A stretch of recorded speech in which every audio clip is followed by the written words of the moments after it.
woke moralists. Up yours. Systematic bullying that's happening.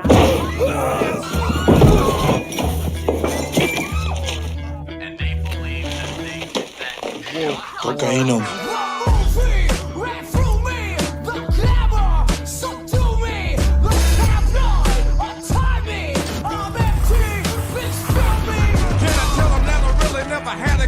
But it's the wax that the Terminator X spun. Now they got me in a cell cause my records they sell. Cause a brother like me said, well, born like this, it's born like this, immaculate conception. I transform like this, perform like this, which yells you a new weapon. I don't contemplate, I meditate, then off your head. This that puts against the bed, this that I got realness, I just push, cause it's in my DNA. I got millions, I got riches building in my DNA. I got dark, I got evil that rot inside my DNA. I got off, I got trouble, some heart inside my DNA.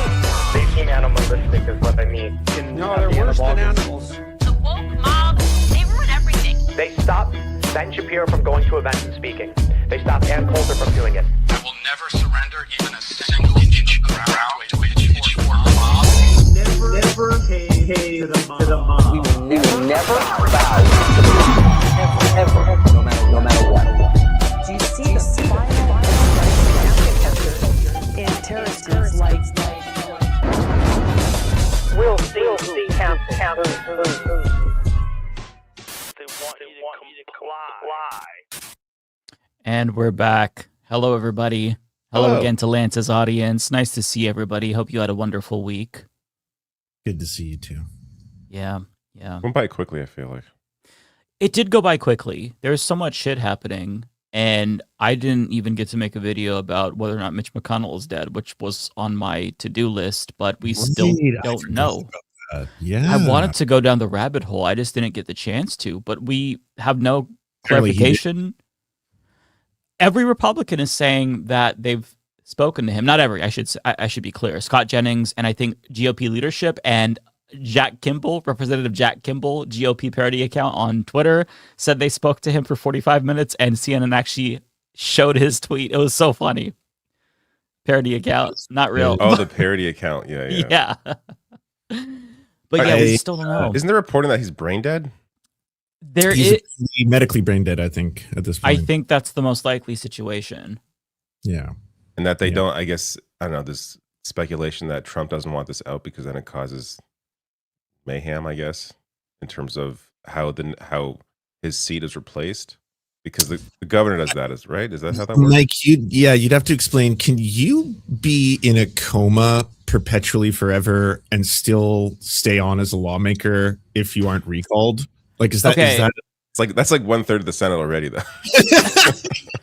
It's a little bit complicated. So I was not aware of this, but apparently Republicans passed the law so that way the governor cannot replace the sitting senator. And I think that they did this before Bashir took over. So in the likely event Mitch McConnell died, there would not be a Democratic replacement for at least a couple of months.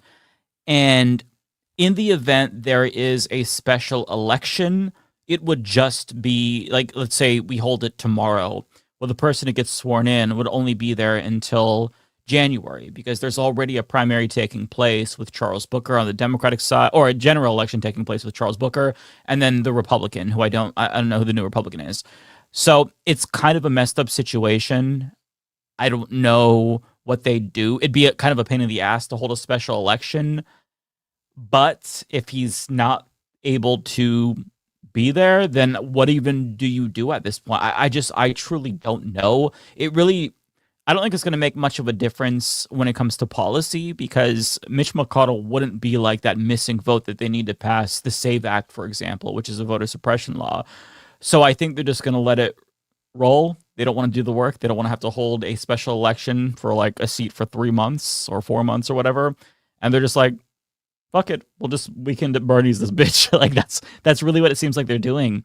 I've seen somebody posted a photo, I don't know who, it was just going around, of Mitch McConnell like hooked up to a bunch of tubes. I think that's not real. I think that's AI generated. That's what nurses are saying, who are like, the tubes don't go anywhere. It looks fake. So we clearly don't have any confirmation, no proof of life whatsoever, with the exception of some Republicans saying, yeah, I talked to him. And as somebody were pointing out in the chat, maybe they were talking to him via a Ouija board. Maybe he's astral projecting somewhere. But in the event he were awake, he would be able to present like proof of life. He'd call into CNN or Fox News or whatever. So I think that the likely situation is that he's hooked up to a machine, and the second they unplug it, he goes to meet with the devil. I don't know what else could be. Again, it's conjecture because we have no idea, but just the way that there's zero transparency, Trump doesn't even know. Apparently, the governor of Kentucky has no idea.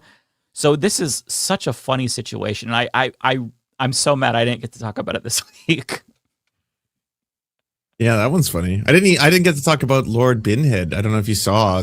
Nigel Farage is potentially about to lose his race to a garbage can. Then normally that would be the funnest and funniest thing to talk about. I didn't. Yeah, I heard he was like in some race for some reason. I thought he was already. Yeah, so he's embroiled in this wild scandal where he basically took enormous cryptocurrency bribes to the tune of like 5 or 9 million pounds each, and they were coming from some person in another country. So basically, an international investor was trying to bribe a potential, prime minister candidate. And so when that came out, massive scandal, he decides, you know what, I'm going to run for by-election in this like little teeny area, which he was like guaranteed to win. And all the other parties pulled out, because they're just like, we don't want to be a part of your like spectacle where you're trying to get away with trying to like brush off this bribe and all this kind of stuff. So he's left unopposed except for Lord Binface. And because Lord Binface has been like not standing down and getting more airtime, now it's become a movement where everyone wants to see Lord Binface beat Nigel Farage in that writing. He's got momentum. Yeah. British humor never fails. Oh, yeah, you should really watch the BBC interview. He actually crushes it. Like, his platform is better than Nigel Farage's. And it's like, what's your platform? I'm not Nigel Farage. Really? Yeah, I'd love to see it. He's right. He's not Nigel Farage. That's better. Also, he plans to build one affordable house, just one, but that's better than Nigel Farage. He's going to nationalize Adele, which I thought that was a great idea too. I was like, that's pretty lefty. It's Count Binface, by the way. Oh, sorry, Count. Sorry, my apologies. Count Binface. Count Binface. Yes. Okay. My apologies, Count. But nationalizing Adele is a pretty good policy. I think. Thanks to Unknown for pointing that out. Count Binface. Yeah. We have a Lord Buckethead, but they're different people. Okay, thank you for the clarification. Here's I was not Count aware. Binface. Yeah. Okay. But what? Is this legal?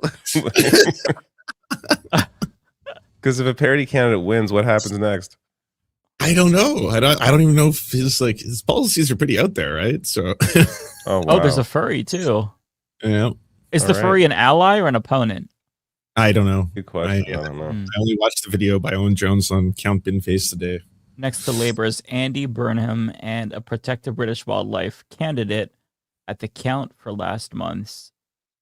Okay, so I guess Makerfield. Okay, by election. Interesting.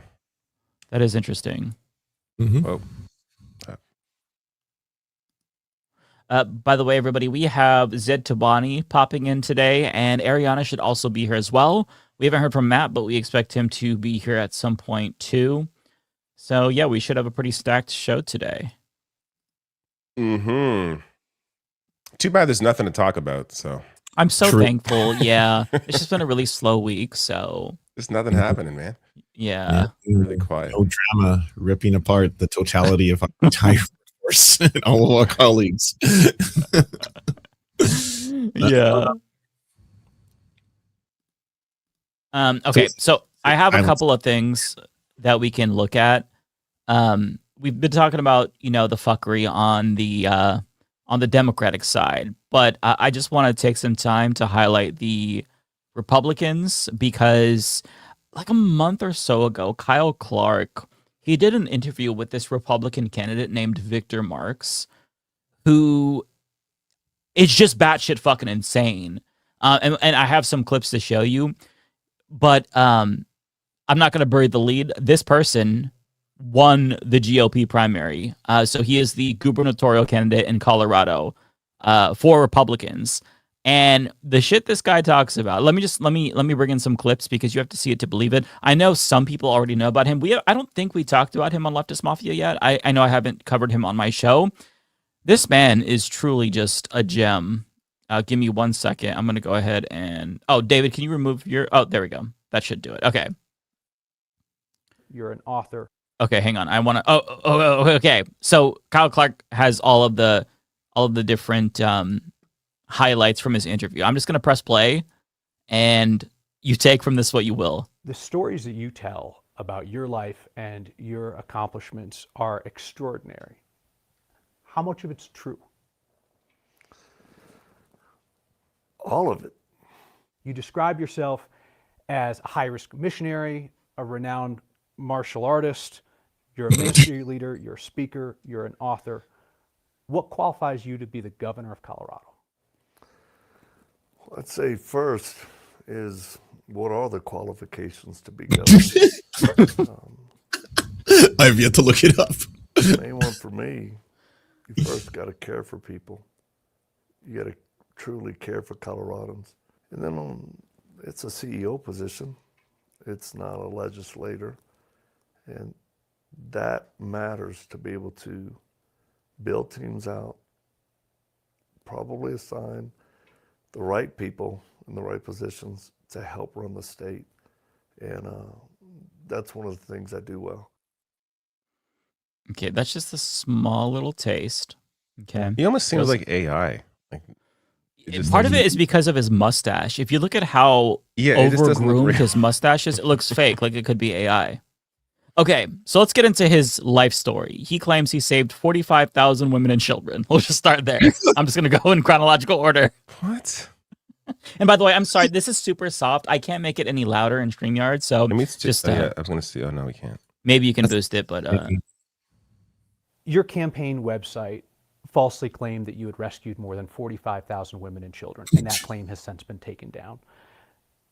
How many women and children have you rescued from captivity and abuse? We've never publicly given the number out for security reasons, and we don't have a need to. I would say it's more than one and less than a bunch. Giving a number would put people in danger. Yes. You certainly do use specific rescue numbers, though, when you feel that it suits your purposes. You wrote in February of this year, just last month, our team rescued 43 children from the grips of evil predators. Where did that rescue of 43 children happen? In the U.S., and that was by, through, and with law enforcement, through a special operations that we do with protecting children's innocence. Are you referring to Operation Northern Lights in Florida? Yes. Okay.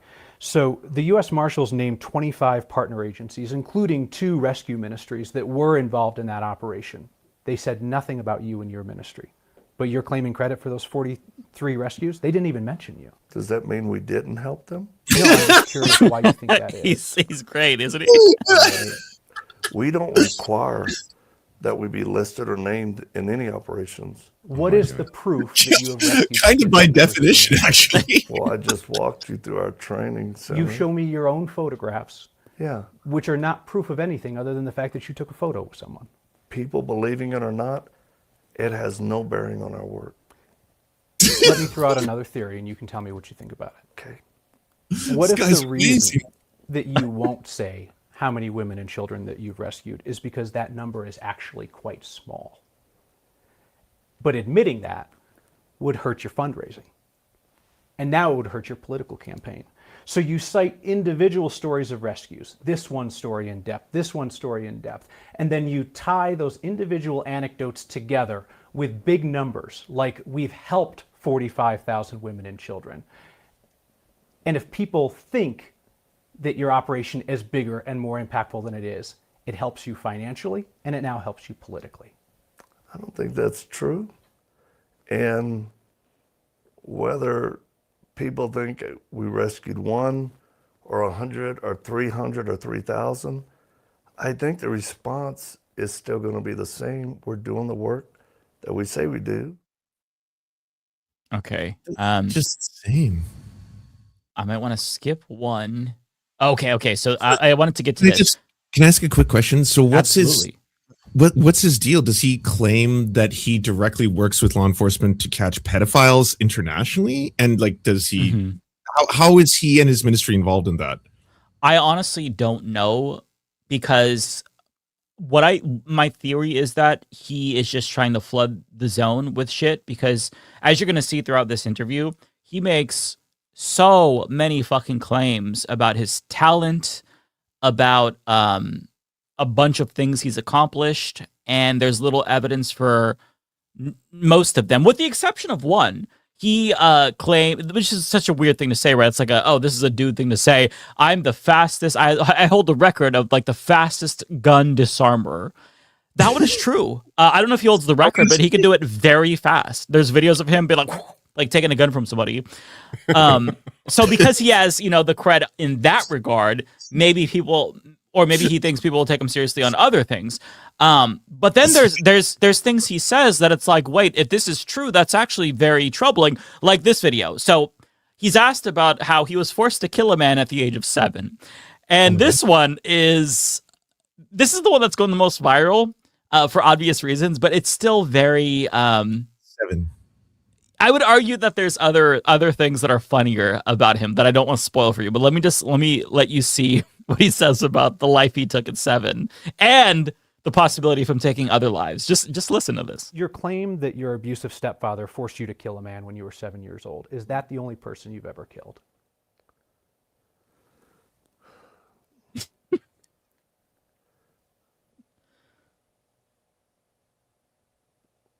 Well, I would say as a child, yes. It's like he's like parodying the candidate. Okay, like what the fuck? Well, how do you answer the question like that? As a result of me defending myself in other countries. Do you think that you've killed people as an adult? Does it matter? Yeah, it doesn't matter. Why? Killing somebody is a pretty weighty thing. If someone's trying to kill you or you're in combat, it's still a weighty thing to somebody else's life. I mean, it could be self-defense, it could be justified, but it's still a weighty thing. So I'm just asking you, how many people have you killed? Well, if I did, I wouldn't be telling a reporter. Of course, naturally. My training center. How about voters? Would you tell voters? It's beautiful. There's no need. I don't think that's important. It's actually kind of, it's an odd question to me. Because you actually talk about the idea of killing people with some frequency, and why it's a necessary thing to do, killing people.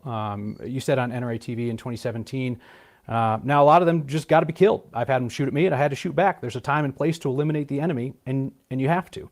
You said on Jeff Lerner's podcast in 2025, some people have to get killed. Some people have to die. But it's an odd question to ask you how many people you've killed. Yes. You claim that you once called in a U.S. military airstrike that killed 70 ISIS fighters. I didn't realize that civilians could facilitate military airstrikes. Could you walk me through how that worked? No. What? Yeah, that's just he just drops that in there. May I see it? He just walks in off the street. Strike right there.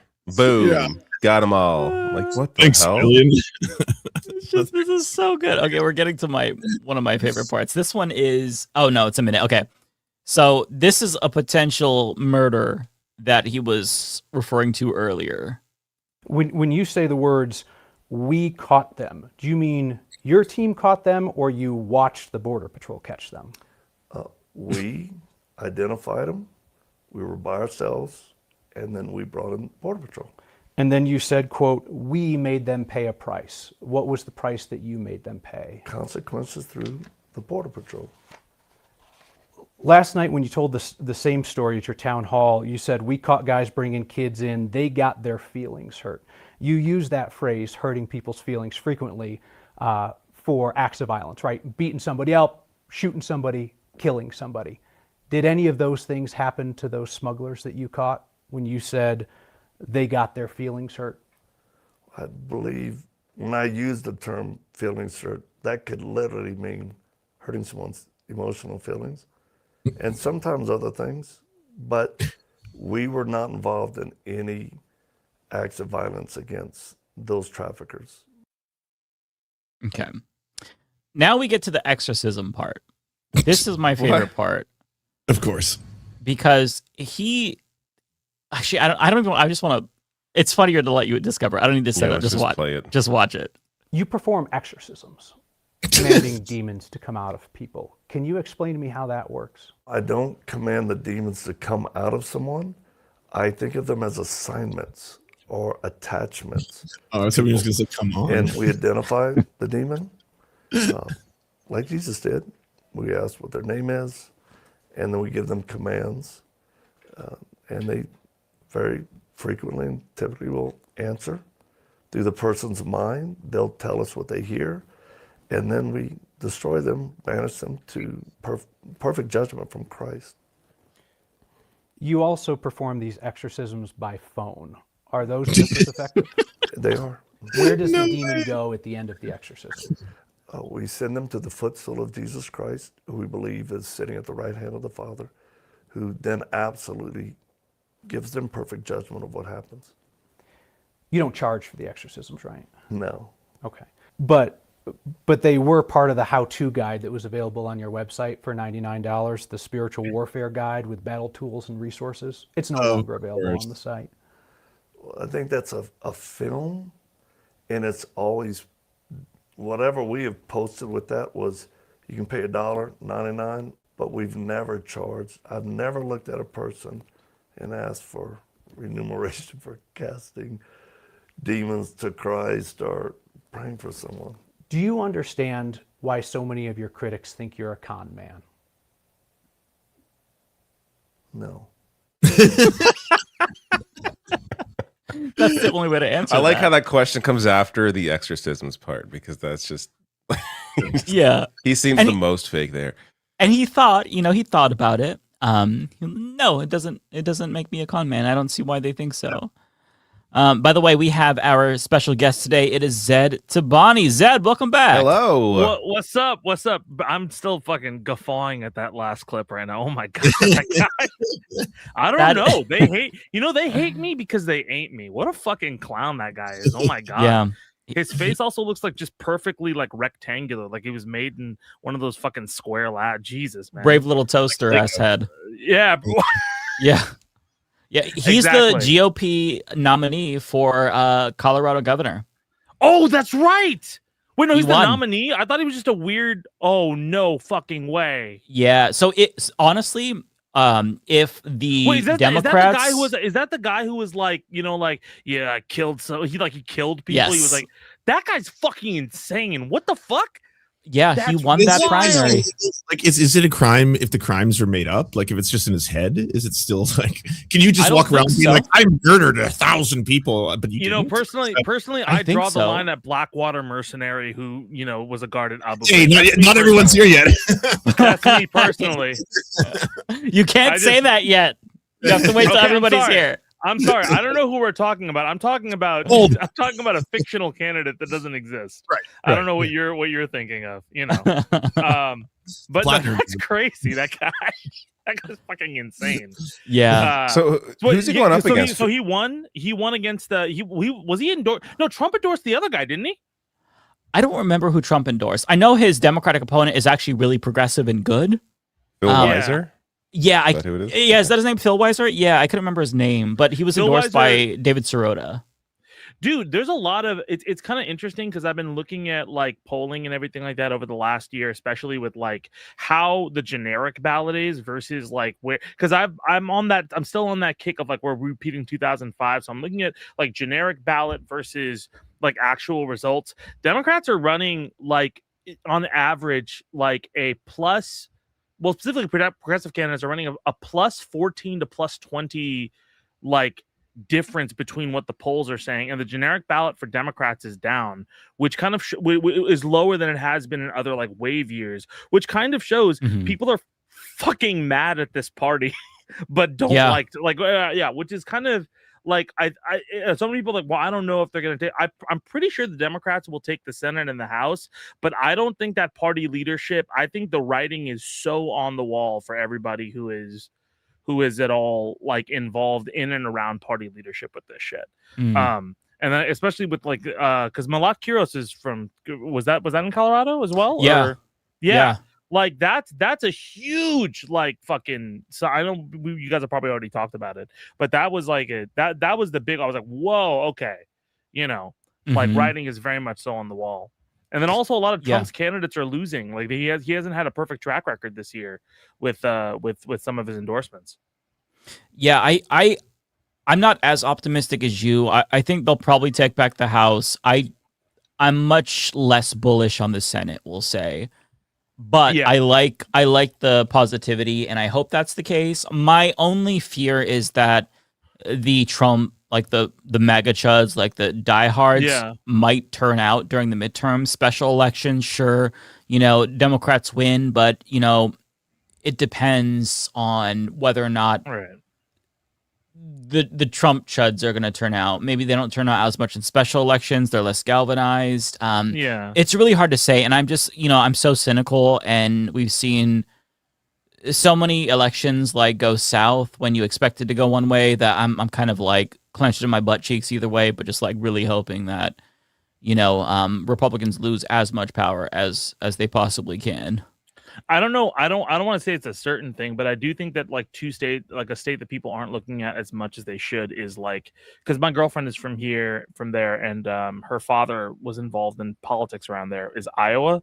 A lot of people I think are underestimating like how, I mean, Iowa still is right of everything that like they're not going to be like the most progressive Democrats you get, or like we're still far away from them accepting certain realities, but like there's a lot of Iowa really doesn't like Trump. Iowa politics especially is very like angry at the way things have gone. So I don't know. I mean, we'll see. Part of that makes sense to me, honestly. A lot of it is it comes down to how Trump fucked over farmers. And I think that's really going to come back to bite him in the ass, because it's not like the last time when he fucked over farmers. This time he fucked over farmers. So, it's possible that that's enough, but who knows? Again, if you voted for Trump in 2024, odds are your brain isn't capable of like adapting to new realities. It's just, I don't know.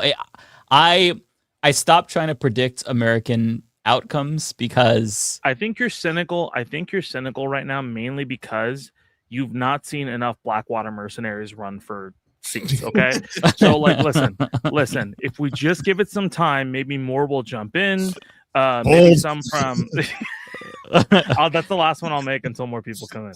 So on that note, Kowalski says that Iowa and Nebraska are the two states suffering the most from the agricultural shit Trump is doing. Trump has done. Low turnout from farmers and ranchers is almost certain. Yeah. So I mean, that's another thing to keep in mind. That's a really great point, because I mean, it was the farmers who were speaking out the most, especially when the tariffs hit and China stopped buying soybeans. You saw these Republican-ass farmers on Fox News, CNN, every single network they could get on saying, this is terrible.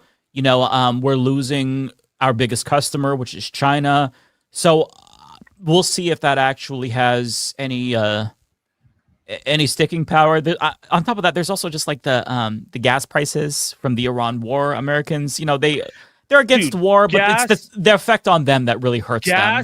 Gas hit like I'm a dipshit with an electric car, but my gas, it hit $8.50 in Los Angeles like 2 weeks ago. Holy shit. It went down since then, but there was a point where we were driving and I was like, what the, it's $8.50. That's fucking insane.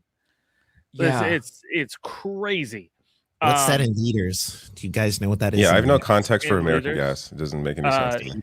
It's 50 a gallon to liters. Gallon in liters. I don't believe in the metric system. Like I don't believe in. You're asking us with our American educations to answer this question. Yeah, exactly. That's unfair. That's biased. Can I just glaze the panel real quickly? Like you absolutely can, please. All three of you dropped videos in the last 2 weeks. Like the all the videos you guys have dropped in the last 2 weeks 318 have been just like I've been on like a hiking kick because I'm trying to lose. I'm down 13 pounds, which is great.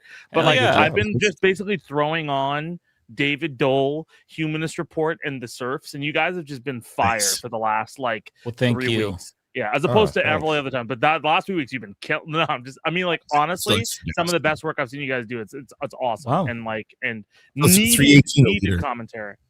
Well, thank you so much. I appreciate you saying that. Of course. Did you watch my video, Cosplay Cowboy, where Pierre Polyev looks like a hilarious cowboy dressed all in white? That's great. When you I saw the video, I saw the thumbnail, I was like, that guy's still alive? Like, yeah. He lost his seat during the election, got someone else in his party to leave their seat so he could take it over, like one of the most conservative ridings in the country. What a chud, and yeah, he's still going around. Sucks.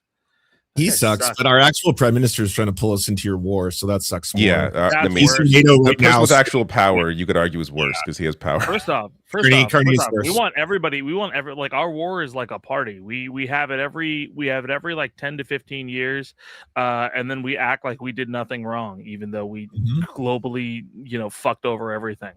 And then we'll fund another few. When that gets done, well, we have to pay through the ass for gas prices some more. Do you hear about the Nigel Farage fighting a guy with like a dumpster bin on his head? We talked about that, yeah. Oh my god, dude, that's fucking sending me. Count Binface, that's it. Yeah, and he has beneficence. What he calls it, his beneficence. How close to Farage is like Pierre Polyev? Like in terms of like how bad it, because I think Farage is like like how right wing he is. He's uniquely Farage is more openly racist, I think, isn't he? Yes. Yeah, I would. Yeah, as an outsider, it seems like that to me, at least. On a scale from Dick Cheney to Donald Trump, how is Pierre is trying out the like American culture war talking points right now? So he's trying to do the like, we are warriors, we're not woke, and no more woke. We need more, warrior culture, not woke culture. Like it's really stupid, like lame. Because like Milhouse can't go hard, it doesn't work. Yeah, so you just come on, dude. He doesn't have the riz. He's very fake too. Like it's hard to hear him. Non-existent riz. Yeah. Yeah, there's nothing that would like scream authenticity about that guy, throwing out some alpha male talking points. It screams fake, and you have low self-esteem, and you're trying to make up for something by talking that way. What are you doing? What the fuck? You're a poser. He also has he's been in parliament for like 20 years. He has a record of supporting, corporations, the wealthy, voting against working class, against unions. And now he's playing this like working class persona guy. Like it doesn't. Anyone that knows anything about him is Mike's so fake. away image right now? Oh, that's him and the one and only Carrie.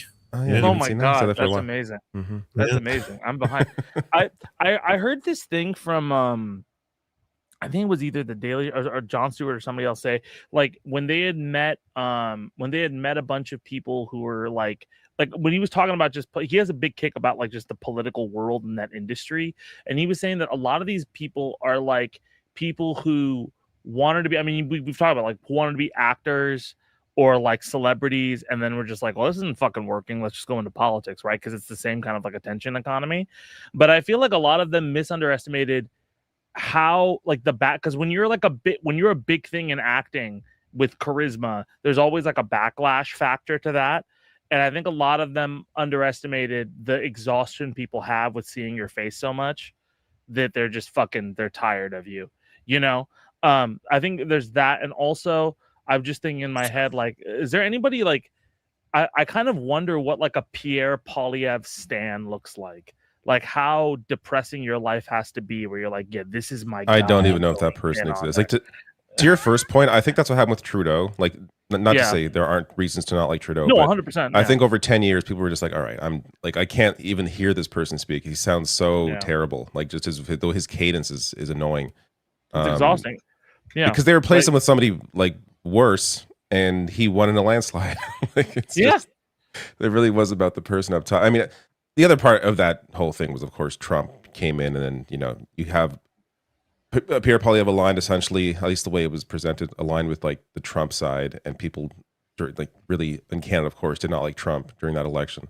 So it was a vote It's against also it. heavily on vibes too, because I feel like not that people don't look at a lot of people don't look at policy, but people when they're angry look at policy, and like a lot of the times, like there's such an air of like people just searching out who's inauthentic, that a lot of the tried and true kind of talking points that have gone on are just like, maybe I'm preaching to the choir, but they're just kind of like falling flat, like across the board. I think globally at this point. That's pretty much the log line to our show. Preaching to the choir.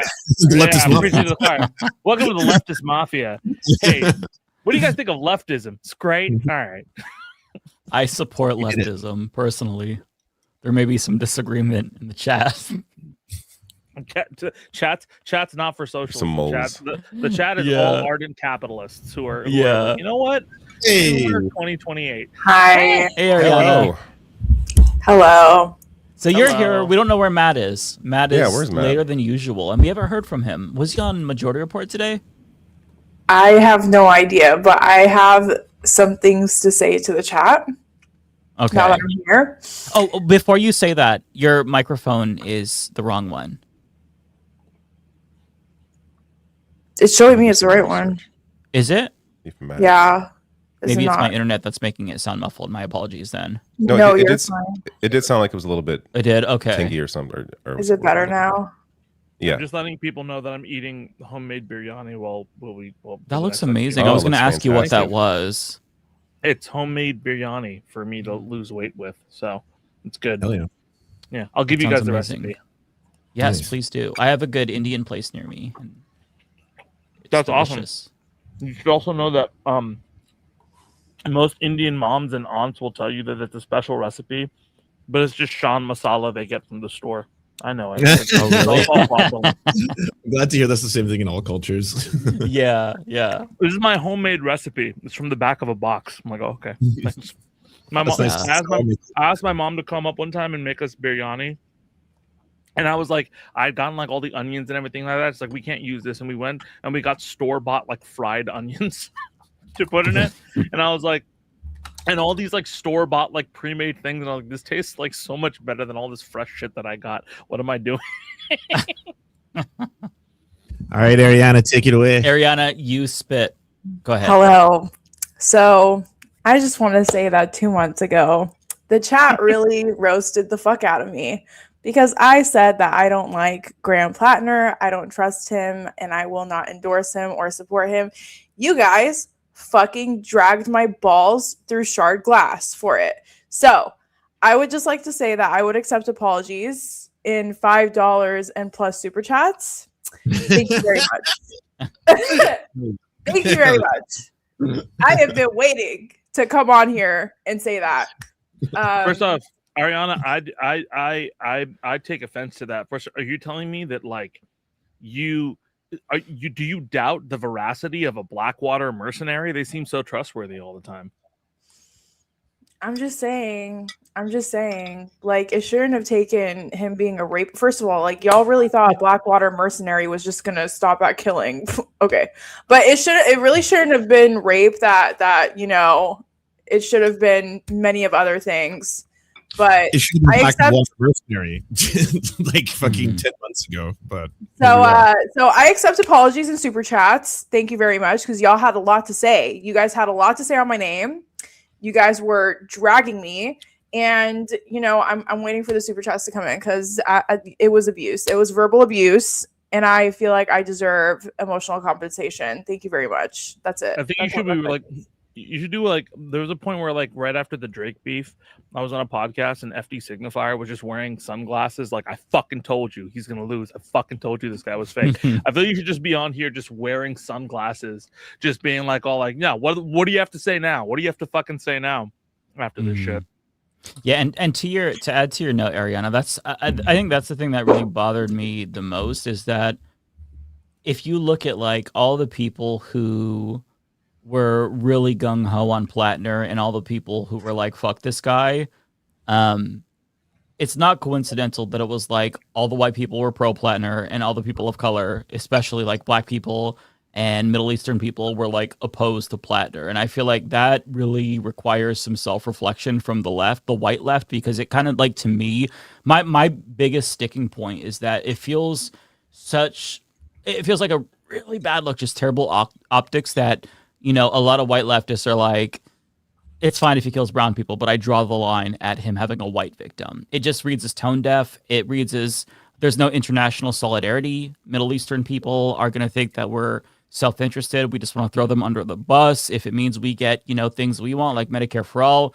And I just feel like if there's ever a situation again where you really see this demographic split, we need to look at that and really sit with like the ramifications of that. And that's not to say, like, I want to be very clear. I'm not like, hey, I'm Mr. White Savior.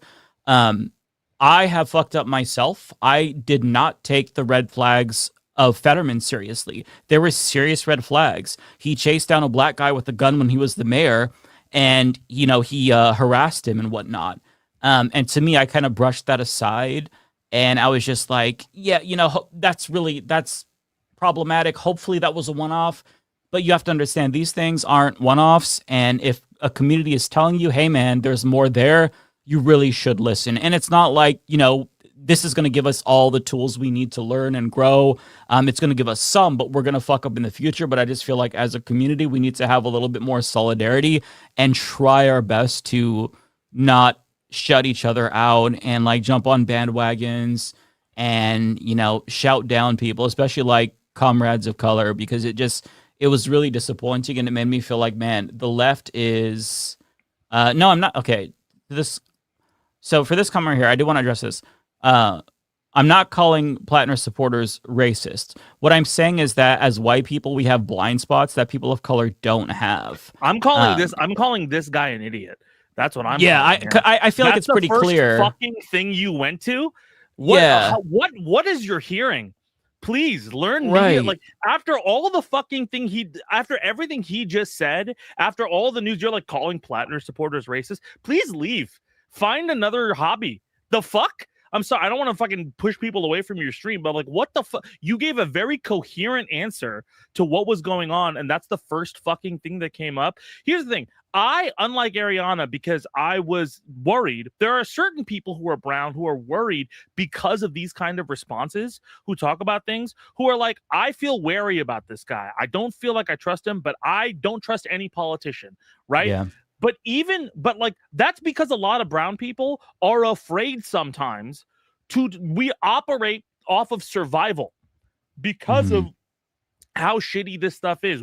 I grew up post 9/11. My life is like, I don't want people to know that I'm Muslim, and if they do, I'm in danger. That has been my life until only like a lot of the last 10 years where I figured shit out. So it's fucking, hi, Matt. How are you? But it's fucking crazy to me that literally, like, the white guy who looks like the most that he could be a fitness influencer on this podcast is literally telling you, hey, we can do better. And the first thing is like calling all Platner supporters racist. Fuck you. Like, fuck you with the freest of fuck yous I can give you. I'm not trying to diss all the chat, but that is not what he is saying. He is saying that everybody is susceptible to propaganda, which is just fucking true. Even me and Ariana is susceptible. You think that Indian people don't see cologne and contemplate it every 5.5 minutes? Like, everybody is susceptible to some sort of propaganda that they're like, I saw this TikTok today and it was some guy, a little bit tone deaf, but he was saying like how specific demographics of people respond to selling. And one of the things he's been saying, like, a lot of times when you're selling to white people, if you just try to relate with them and like validate them and you're like the same as them, then they're like, oh, that's great, right? They want everybody to be the same as them, right? And that just seems like true. Platner is the same, and so you have to feel the same about him, or you're like an enemy or you're in danger. That doesn't mean you're a bad person. It just means it's a thing that fucking happens when improper candidates are brought forth. If there's a brown person that comes in front of me and other brown people who looks like us, we're gonna relate to them, and it's on us to be careful about it. I like Zoran Mamdani a lot, but I can't not criticize him for certain things when he does things wrong, because that's just me playing into my bias. So similarly, if Platner is a fucking Blackwater mercenary, it has so many problems, even outside of like what you think of his policies. As a candidate, he's dog shit. Like in the terms of like balls and strikes for candidacy, he's dog shit. So I'm sorry, I'm going off on this, but that's fucking crazy. Somebody would take your words out of context like that, Mike. Yeah, and you could be able to understand that, like, and look in on yourself for that shit. I'm saying this about myself too, to be clear. Like, I am a white dude who has a very white experience, and for example, like my experience is going to be colored by my own lived experience. One example that took me to really realize how bad cops were was that, like, there was a particular area that I would drive through, and I'd never, ever seen a cop there. And it wasn't until a family member who was not a white person drove through that same area and said, I get pulled over there every single time.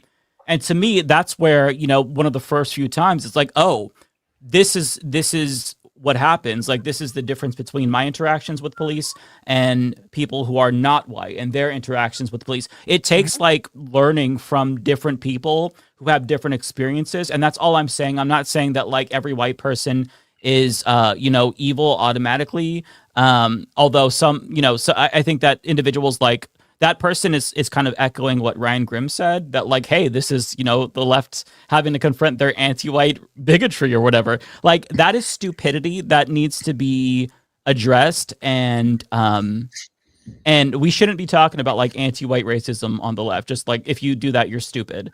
To be completely clear, he also compared coming out of the closet as like, a homosexual to coming out as a white person in progressive spaces. And I was like, who are we talking about? Right. Yeah. I should just play the clip because we But even that, like, I want to finish this point though. Hold on, it's like people can get killed for that shit. It's so wild that he had that take, and then he tried to get ahead of it, and then he tried to do this entire thing where it's like these are comparable situations, and I was like, no one in the history of organizing has been like, I'm white, and then someone be like, oh shit, are you serious? Changes everything. I'm completely about lost. I have no idea what's going on right now.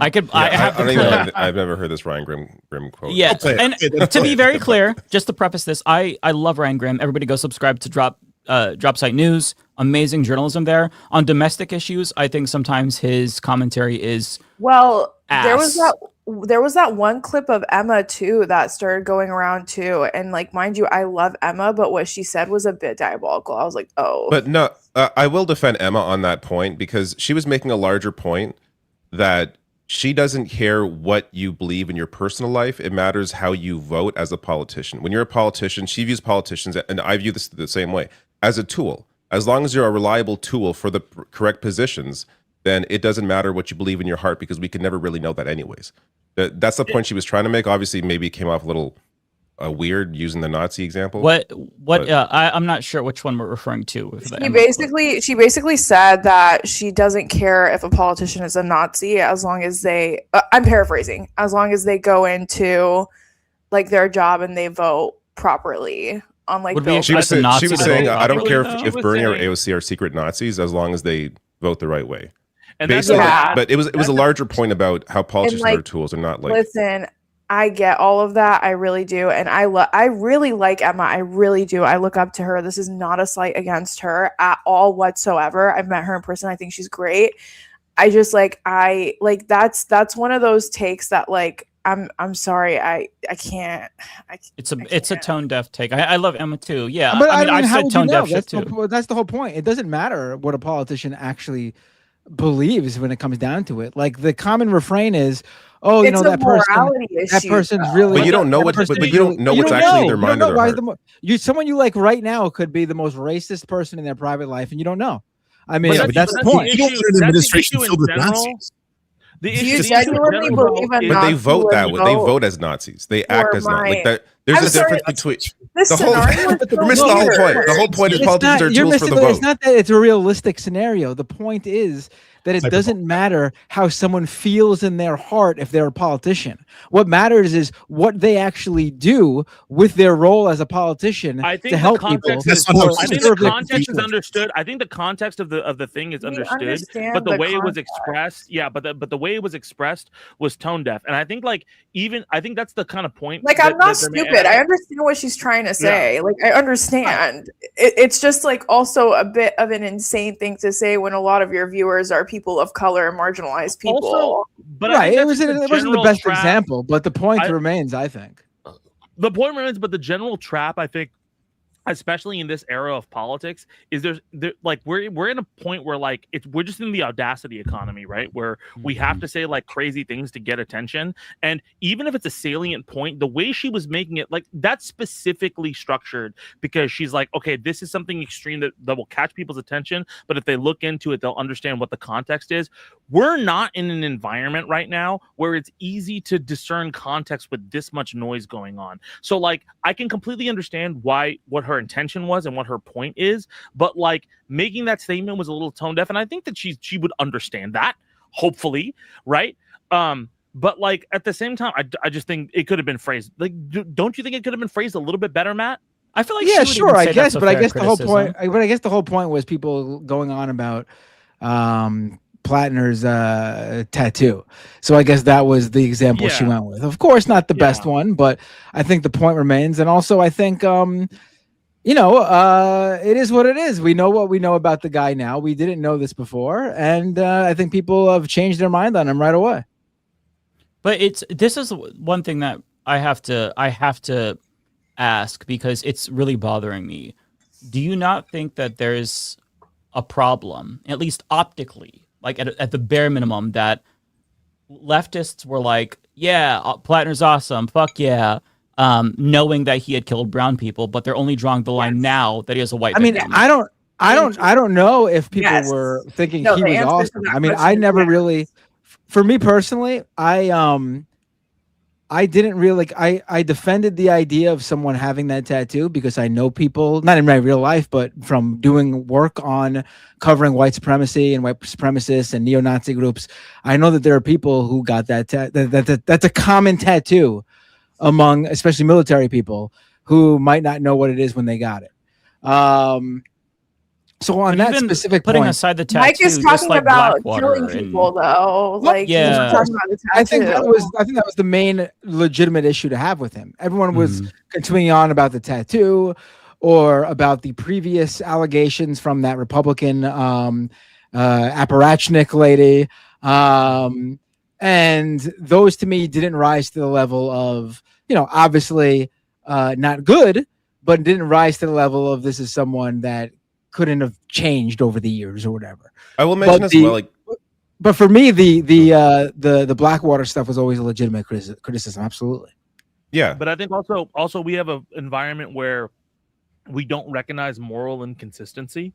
So when somebody is morally inconsistent, and the thing was, Platner had so many moral inconsistencies, right? And so when one arose, people felt they either have to go all in that that's excusable, or all in that it needs to be gone, the thing right? is he wasn't pretending he wasn't those things. His whole thing was that he was that person and now he's reformed. That was the thing. It wasn't as if he was trying to hide that he wasn't. He was always a combat veteran. I don't know. Actually, I want to ask, by the way, as well. I'm just curious. Are combat veterans off limits now for running? Because this is a new thing for me. That's not what anyone's saying here. No. But I don't understand. If you're jumping to an extreme example, when this guy's in the opposite direction, he's like a person who bragged about doing horrifying things to people in illegal. All combat veterans do horrible things. They may not talk about it. Here's the fundamental issue. Okay.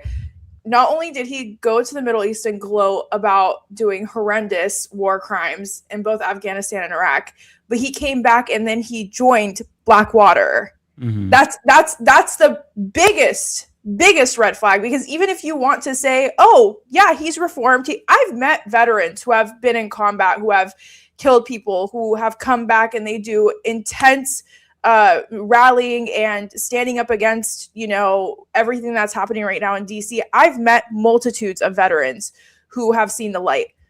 Graham Platner is not one of those people, because he would have never even touched the idea of joining or being involved with Blackwater and being a Blackwater mercenary. So at the end of the day, I'm just going to say this. I think we have lived through war on terror propaganda from the Pentagon for decades. I think that Middle Eastern life is literally worthless to the average American.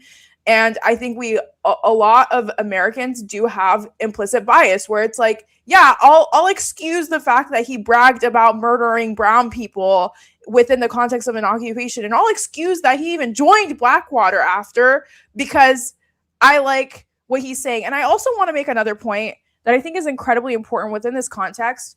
There are a lot of people that will co-opt the pro-Palestine movement in order to wash their own sins. Kind of think of it as like the person that's a real piece of shit. Then out of nowhere, they're like, God, Jesus is my savior. I go to Christ every Sunday, whatever, right? It's almost the same thing. There are so 100%. Many people, a lot of people who tend to be, it's not just white people, right? It's a lot of people who are very rarely it'll be a Middle Eastern person, but most of the time, it's a non-Middle Eastern person, and they will co-opt the pro-Palestine movement. They will co-opt that movement for their own personal gain. And Graham Platner was one of those people. And here's the thing, like Anna Kasparian went on stream on TYT, and she was like, well, if I got raped, I wouldn't let the guy sleep at my house after. Right? That's another example. Has been out of her mind for the last like fucking years. No, I understand. I understand. There's no room for anyone. There's no room for defending. I think everyone could agree that there's no room for anyone defending him on these latest allegations. No, not at all. There's no room for anyone defending ever. Period. But here's the thing: like, yes, Anna does a lot of pro-Palestine advocacy for sure, and I'm not saying she's faking it, because I do know that she has family ties in Palestine, and like her grandparents were born there. But at the same time, just because she says free Palestine on Piers Morgan does not mean that she is fundamentally a good person with good morals, because we all know that's not true. So it's just like, I just think a lot, I think I come out of this with two things. Number one, I think that a lot of more institutions need to hire and put more voices of color, more specifically Middle Eastern voices, because I feel like there's a huge gap in Middle Eastern voices when it comes to political commentary. And I think any Middle Eastern person could have told you exactly what I told you about Graham Platner. I stood by 10 toes down because I knew he was a piece of shit. But also at the same time, I think it's another thing that we have to look at too is in Maine is above 90% white population. Mm-hmm. Maine is a very white state. And to be honest with you, if Maine was a more diverse area, I don't think Graham Platner would have grown as many legs, if I'm going to be completely honest with you. No, of course not. No, yeah. I think that's obvious. Yeah. He's specifically someone who could only worked somewhere like Maine, without a doubt. Yeah. So I just feel like we have a lot of like, I think Americans as a whole have just been so conditioned to the desensitization of Blackwater and American imperialism within the Middle East and these murders and stuff like that, because we've literally been conditioned to that. A lot of us who are leftist and believe in really great morals kind of flopped on Graham Platner, you know? I guess. But I'll be real. It was a huge moral failure. I don't think on politics, but like it should be also a lesson in general, because this isn't something that is just unique to the left. This specific type of story, this story has been a common fucking story for like the last 10 years in politics. Hey, this is the guy. This is the guy. He's saying the right things, and then look at this laundry list of skeletons, which anybody could have fucking seen a mile away that people were telling them. No, I gotta say I disagree with this part. I mean, you don't think there hasn't been like other candidates that have been like held up as like the standard and then pulled the fuck back? Like Anthony Weiner doesn't exist. Oh no. What I'm saying is I don't think there were any red flags in terms of what ended up actually ended up coming out about him. I don't. For Platner? I don't. I don't think that was the 8th scandal in a row at that point. No, but these are disconnected scandals. The idea that anyone though is saying like, oh, I knew because of the tattoo. Well, I mean, most people who are rapists and sexually assault people don't have Nazi tattoos. Yeah, I mean, the idea that it's not. But why is that the line? Why is that the line, Matt? You're saying that's the line? Like it's not the tattoo. It's not the multitude of comments that he made on Reddit, which got people freaking out. It's not the allegations of misogyny that came out first. It's not right afterwards one of the people from those allegations coming out and saying that that's the line. It was 4. It took 4 different specific things that came out. I understand that we're saying like, oh, well, I understand how you can somehow make your way through that, but those are still red flags that people miss, and they have to come to grips with that and not act like they were nothing. Like they were. No, they weren't. It's not that. No, it's not that they. It's not that they were nothing. It was just that. What I'm saying is the idea that you could have seen exactly this coming. You could have, like, I think the idea that not supporting him because of the Blackwater stuff and that being your red flag for him is completely legitimate. That's an obvious thing that had me never supporting him publicly. I never came out and you can't find me having anything about me telling people to vote for Platner or defending him or anything, because when I saw that shit, I was like, you know what? I'm staying the fuck out of this. And the only time I ever talk about Platner has been on the show when he's come up in topics that we bring up on the show, because, you know, we're having a conversation about it. But in my opinion, the people who are like, and it's not leftists doing this, the moderates and centrists who are like spiking the football saying, oh, all those red flags, should have told you this was coming or whatever. You could say those were red flags about other issues, but I don't think that the initial red flag of the Nazi tattoo that people bringing up, or honestly, even the Reddit comments, I don't think that brings you to, oh, he's going to come out and it's going to be a rape. Can I so there's a disconnect that. No, well, here's what I want to ask. That's the campaign's line. That's when the volunteers dropped out. Like it's not on us to say when a candidate just dropped out. Came out now. His volunteers ended the campaign. Let's put it this way. You have people like you have centrist and moderate Democrats. You have third way type people. You got Chuck Schumer and Christian Gillibrand and all these people. You got Andrew Cuomo's assistant, staff assistant, whatever, DeRosa, who's been on his side for who knows how long. You got Neera Tanden saying how, oh, we could have, you guys didn't vet him, or you could have seen this coming. And I'm sorry, like the idea that this was in terms of us getting to this point, I don't think you could draw the direct line. You could have your reservations about specific things, sure, but it doesn't mean that that's where it was going to end up. And second of all, I think the idea that this is the line being drawn, that's not my line. In my opinion, these people who are coming out and saying these things, like the Chuck Schumers and your attendants and people like that, they supported Israel. They support Israel now. This is the line for so many leftists, though. Matt, this is the line for so many leftists specifically. They're abandoning him right now. This is the line. And the disconnect, the specific disconnect. Not any of this. Yeah, so let me get to the disconnect here and why you can draw a direct line from the red flags directly to this allegation. If you go on Reddit and you specifically brag about how much you enjoy killing people, literally, if you wear your Blackwater hat just to get a rise out of people offended by the war crimes, if you say there is basically nothing like killing, there's no experience like it, if you enjoy taking a life, you enjoy violence, how can you not say that that also might lead to violence in home life? I mean, why are we whataboutisming this though? Like it's also not...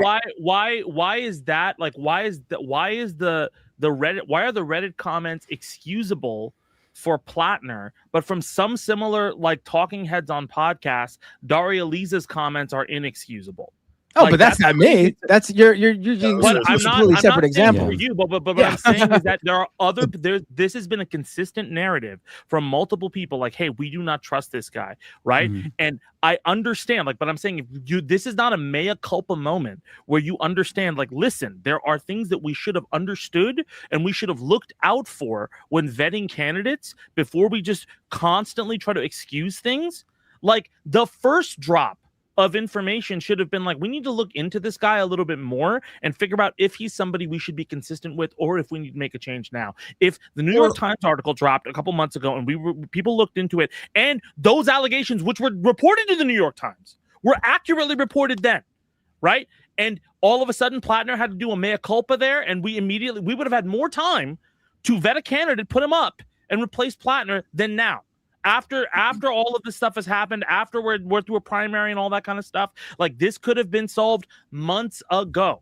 And the one thing that I do want to say, I'm sorry, I'm like trying to hog the mic, but like this is an issue where I think like we constantly go about politics or this moral thing. Politics are transactional. We have morals, and we hope that people as well have morals, but politics are strictly transactional. People morally pushing this guy, right, is why he got so far as he did. We should have known that this is transactional. Okay, he's not a good representative. He gets to get the fuck out, right? And I'm not saying he got as far as he did because of Maine. Maine liked him. I think there was almost no impact at all for anybody online on what happened in Maine. I mean, the first time I talked about it like 10 months ago, he was already way in the lead in the primary race. Like, take accountability. To be honest with you, like I agree with you, David, but a lot of political commentators need to take more accountability for their blind spots. That's where I'm at. It requires a mea culpa specifically from the left. All of your arguments about the establishment and mainstream media I agree with you 100%. But specifically the issue with the leftists who promoted him, who are just saying, all right, I'm out. This is too far for me, is that they decided to just move past the Blackwater and the Reddit posts about killing, and now they're pretending like, oh my God, I could have never seen this coming. Well, you could have seen it coming if all of the things that people brought to you, if all the evidence about him being violent were actually taken seriously. But people poo-pooed that and shit on anybody who tried to bring that up. And that's the problem. And that's why we have to go back. We can't move on yet, because that needs to be addressed. It was a moral failure of the left to promote this guy. And I understand you can make this argument that, hey, man, there's nobody else. There's nobody else. It's, him or Janet Mills, him or Susan Collins. But what leftists did is they elevated this guy to the point where he was seen as the face of the fucking movement, when there's so many other candidates that could have been promoted. I don't see that. I mean, the DSA didn't. The DSA didn't endorse him. Look at the videos on all of the leftists created. How many videos did they do about Platner versus Doel?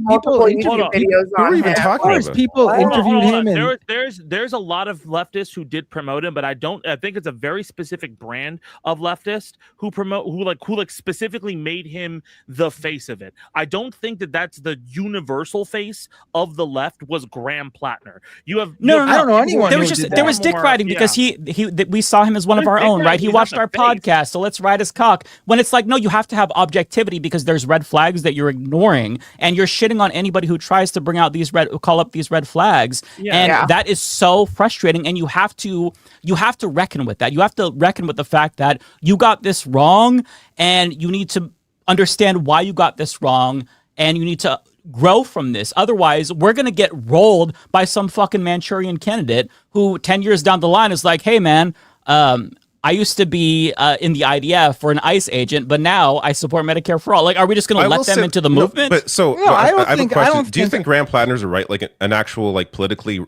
right winger? Like, do you think he's an actual, 100%? I don't care. I don't know. It doesn't matter. But that's the point about. If people got rolled, that means that he's actually not who he says he is. I think he's a left winger who committed sexual assault. Yeah. Agree. Okay, but the fear with Graham Platner specifically. David. No, the fear with let me respond to that. No, real quick. but the fear with point Graham Platner specifically is that if he is willing to kill people and he has such a lack of moral character, such a lack of judgment that he enjoys killing, then how would that translate to his time as a lawmaker? Well, he might vote for wars. He might vote to fuck people over, strip them of their health care. If you have no moral qualms about killing people and you love it, then how could you not be a fucked up person when you legislate? Like, there were red flags, little crumbs that he left for us in his platform that shows he didn't change. No more pointless wars. That reads as Tulsi Gabbard's no more regime change wars. He wants to address the recruitment crisis in the military. But I thought you said that you had PTSD and you hated it. Why would you want more people to join when you said it was a bad experience? The shipbuilding issue. You want to build up our capacity to do terrorism abroad. There's so many little crumbs. There was so many like hints and clues he was giving people, but they didn't want to see it because they were riding his dick so hard that any criticism was just Zionist deep state criticism. Any leftist was a wrecker. And that's the thing that frustrates me because there was no room for a nuanced conversation. It was just fuck you. What all the black people on the left are saying, hey man, don't take this guy at his word. And they're like, I'm just gonna plug my ears. Like FD Signifier put out a fucking video saying, saying, I'm leaving the white left because of Graham Platner, and nobody cared. Nobody was like, hey, man, maybe we should address this. It's a serious concern. People were just like, bye. Like, what the fuck? Well, that needs to be addressed. I thought we had a really good conversation last time we talked about it on this show, where we did. I think we did, but like more broadly speaking, the left collectively, also, the left this creator FD space. signifier video you're bringing up. No, I don't mean any disrespect, but I don't fucking know about that. I'm not a YouTube leftist. I don't sit around on YouTube seeing what the YouTubers have to say. I'm not. I think there's I barely watch political stuff. But there's also Shonda Black. I don't even know who that is. There's Ariana right here. I mean, guys, like also like we're not like this is not a direct attack on David and Matt. Like, because again, we're not like swinging at you guys for like, again, this is not an attack if you at one point supported Platner and like are like, oh my God, I'm blown away by this. Like, you should have known. That's not the point we're making. The point that's being made is that this is essential. Like, we all have blind spots, and we have to be more reticent of the fact that, like, even if we felt like there were no red flags there, that's the point, is there were. If he wasn't a plant, he's serving the same purpose as one, because he got everyone in a position, especially on the left, who would have been united against things like imperialism or Zionism, to suddenly start fighting each other and moralizing and talking down and condescending towards, again, people of color who were some of the first like content creators who were trying to be like, by the way, this guy's fucked. Why would you support him? And then a lot of people along that road, like, when it comes to the right, they learn and adapt so fucking quick. Look what happened after January 6th. That's a coup. They're supposed to be in jail, all that kind of stuff. But it's like diversity of tactics. Like, now all of a sudden they're being pardoned. They're getting rewards. Like, they are learning from what they're doing to try new shit, to do fascism. We have to do the same. Like, if a person like Graham Platner comes along and he's not a wrecker and he's not a CIA plant, but he serves the same purpose, a lot of people who want to break up the left or organizing or anyone trying to like achieve anything can look towards this as a lesson now and be like, look how easy that was. All you needed was the soldier boy. And everyone's like, oh, he's my boy. I want that. I think that is some, like, I think it's an easy, like, kind of thing. Like, people can make a big deal. Like, you'll get Neera Tanden to say some shit and everything like that. But a lot of the people who are using that, like, they're not gonna. Honestly, there's too many examples of progressive politics working in the recent memory that I don't think Graham Platner sinks progressive politics to such a level where we're like, oh, but I think it is an internal thing where we have to understand in terms of candidate electability and because that's the big thing everybody attacks for the left. It's like candidate electability, like who's an electable candidate with these kind of positions. I think that's I don't think he sunk us. I don't think he destroyed the left. I think it's healthy. We're having this discussion. Yeah, I agree. They don't have this on the right. There is no you committed sexual assault, then you become the president. Make him the president. I also want to echo what Zed said, that it's not like specifically Matt and David. Like, I'm not trying to take all my anger on you, both in particular. I'm just saying that, like, in general, the left, like, the thing that really bothers me is the lengths that some leftists went through to promote this guy to the detriment of the movement collectively. They beclowned themselves to promote this guy. I don't think there's any detriment. But there is though, because now how can anybody trust American leftists, white leftists? There's this division. How can you trust anybody? How can you trust anybody? Look what Fetterman did. How do you trust anybody? But no. I mean, like, I don't think that. Why are you all taking this so personally? Okay. This guy presented himself as something. No. I mean, like, black leftists versus white leftists. They can't trust us. There's a huge divide between all the people taking this is a very online conversation to have. Yes, no one outside this bubble, and I see people going like, "How is Matt not a YouTube leftist? He's on YouTube right now. No one would know if it wasn't for YouTube." Yeah, I'm on YouTube, but I don't pay attention to this shit. I don't care. I don't got time to be on YouTube all day watching every fucking commentator about saying what they fucking want to say. I got 3 kids. Yes. I got 3 kids. Thank you very much. And that's the majority of people in this country. The majority of people in this country have no idea. No one is saying in that fact, you need to know this. The majority of Mainers, too, would vote for Graham Platner right now if he didn't drop out. I'm telling you that right now. I don't agree with it, but that's just the truth. That's how people are. They don't care about this stuff. I'm not saying they shouldn't care. They should care about this stuff, but that's just the truth. That's facts. I'm sorry. You can't go, I'm not taking this personally, when two people on the panel go, this is not personal against you, and then you go on a diatribe about how you don't know about leftist politics on YouTube. Nobody is saying that you are wrong on those things. Like, it is just specifically a thing about, hey, I'm not even taking it personally. I'm just saying, hey, can we have just a little bit of like, maybe we should have thought this through a little bit more before he was pushed in all media like he was, and maybe these allegations, these multiple news stories over months, which multiple election experts and multiple other people who were even on the left said you should take a look into more. It's not just leftist YouTubers, it was leftist media personalities, it was leftist like political commentators who were outside of YouTube. It was on every single platform. There were multiple people who called this out. Okay, I am not saying that you are on the hook for it. I'm not saying that David is on the hook for it. I just got through before you came on glazing everybody about how great their content has been for multiple weeks. It is not a personal thing. It is just being like, hey, maybe we could just think through a little bit in case somebody comes through. And in terms of Fetterman, again, there were multiple stories about Fetterman before he was elected that a lot of people brought up. And in every interview, when they were bringing up the stuff about him and African Americans, he was just like, oh, no, I don't want to talk about that. I want to talk about this. That was an enormous red flag.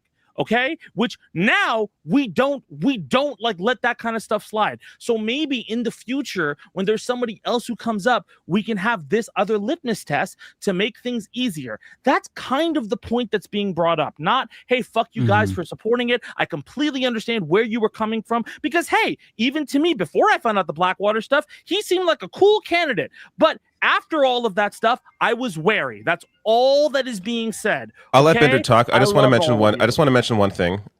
Fetterman, I really think it was mostly the stroke. There was an article about his position on Israel before the election, but his own family. There's articles about his own family being like, "What the fuck's going on with this guy?" Like they don't know. Like he's changed. He's a different person. Yeah, absolutely. Yeah, that's. So the comparison to Fetterman I always found weird. Like Fetterman had a very specific medical emergency that he hasn't recovered from clearly, and he's lost a his black mind. man down the street with a gun. No. I'm not saying there weren't absolutely. No. But in terms of how he votes, like him on Fox News every single day talking about how terrible like Bernie Sanders is now, like he's a different person. He's a weird guy because he lost his mind. Like he's not right.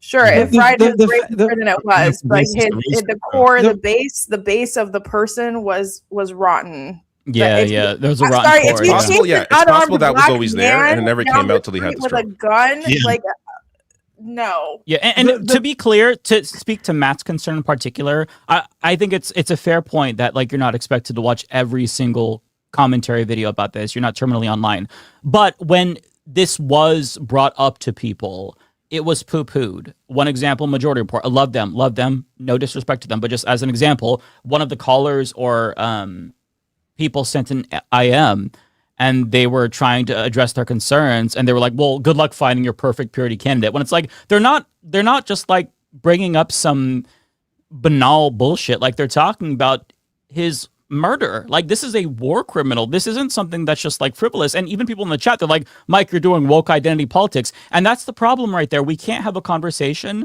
about intersectionality or about the way that lived experience is going to affect somebody's view without somebody doing this right-wing coded bullshit about, oh, well, you're just being woke. You're trying to be the white savior. It's like, listen, if we actually want to make the world a better place, we have to elect candidates who actually believe the things that they say. And if there's 18,246 red flags, that probably is not going to be conducive to getting what we want. And on the note of like to give an example, because I don't want anyone to feel called out who shouldn't feel called out. I'm talking to a specific subset of leftist content creators who beclown themselves for this. I want to go back to the Ryan Grimm thing. I love Ryan Grimm. Again, subscribe to Dropsite News, but this is a substantive criticism. I want Ryan Grimm to understand that the things that he said to promote Platner is delegitimizing and embarrassing, and I want him to read his friend Jeremy Scahill's book of Dropsite News also called Blackwater. And that is why if you read that book, you will see why our concerns were valid. But this in particular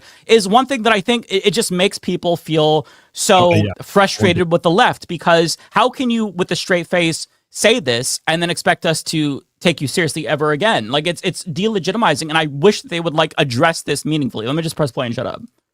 About this for a long time, and it's a flip side of back in the early 2010s and 2000s, when the gay rights movement was gaining steam. What the Barney Frank argument? What people discovered, is that you've got a gay uncle. You actually, once people started coming out of the closet. The Andrew Sullivan argument. Yeah, once people started coming out of the closet, like, oh, that guy's gay? I love that guy. He's great. And my life is fine around him. This is the reverse for liberals. It's like, this is a white guy, and he's actually pretty nice. A big burly combat vet. Big burly combat vet. Someone you could see with Joe Rogan. And he's fine. Don't be afraid. Don't be scared. Like the current cultural divorce between kind of progressives and white men is so like stark that it's just culturally, morally, ethically wrong, but also just pragmatically from a political perspective. You can't build a national party. Yeah. If you assume every white guy, or every white guy with a deep voice as a combat vet or whatever, is like out to get you. Or if you talk about him in a way that implies he does have sort of built-in problems. Right. So just inherent toxicity or something. Yeah. Whether you're talking about racism or sexism, yes. And like my point is, did we have to go this far? And that's not this far. That's just it's idiotic. No one is feeling this way about right, but that was Platner because he's right? that was a kind white of guy. No, I know, but that's to Mike's original point. Like, especially to people who were trying to speak up about all the fucked up shit and all the red flags you should watch out for. You would get pushback from a lot of people who are like, "So you're a Zionist? You're pro Susan Collins? Blah blah." It's That's stupid. That's stupid. Yeah. Okay. Or anyone. That's why I thought our conversation last time was when I brought it up, I thought it was great because Ariana made a great point last time that the thing people should be obsessed over about him before this latest accusation came out was that he worked for Blackwater. I agree with that completely. That was always my problem with him and why I wasn't out there. People keep bringing up how I was on the Majority Report or whatever.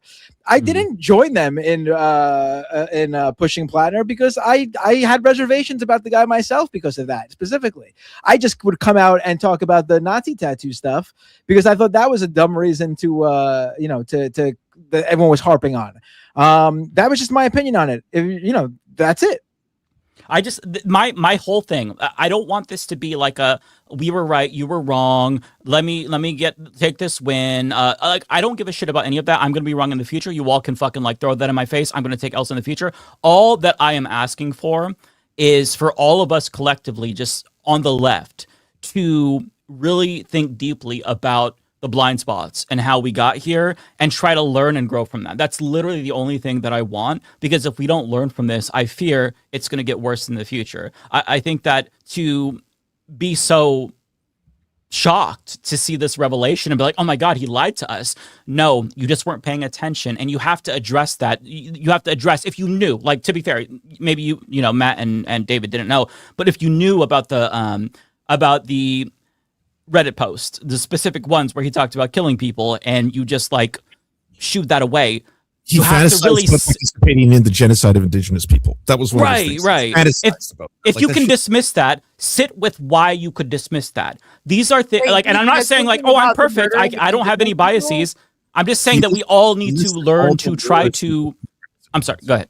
Yeah, no. Sorry, Mike. I'm sorry. No, I'm just saying we all need to learn how to be better at introspection, and I'm just gonna finish it.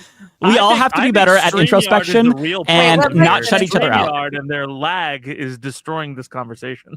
I will say I have a massive blind spot when it comes to military. Like Blackwater, like to me, it's all the same. Like combat veteran is a combat veteran is a combat so, and we don't really have this in Canada. We don't really have this. I mean, I guess we do a little bit, but the same sort of like person that was in military is now running for, you know, political office. That isn't really a thing here in the same way. So the way that Americans have always sort of viewed combat veterans as like a thing to hold up and not something that ever really turned them away.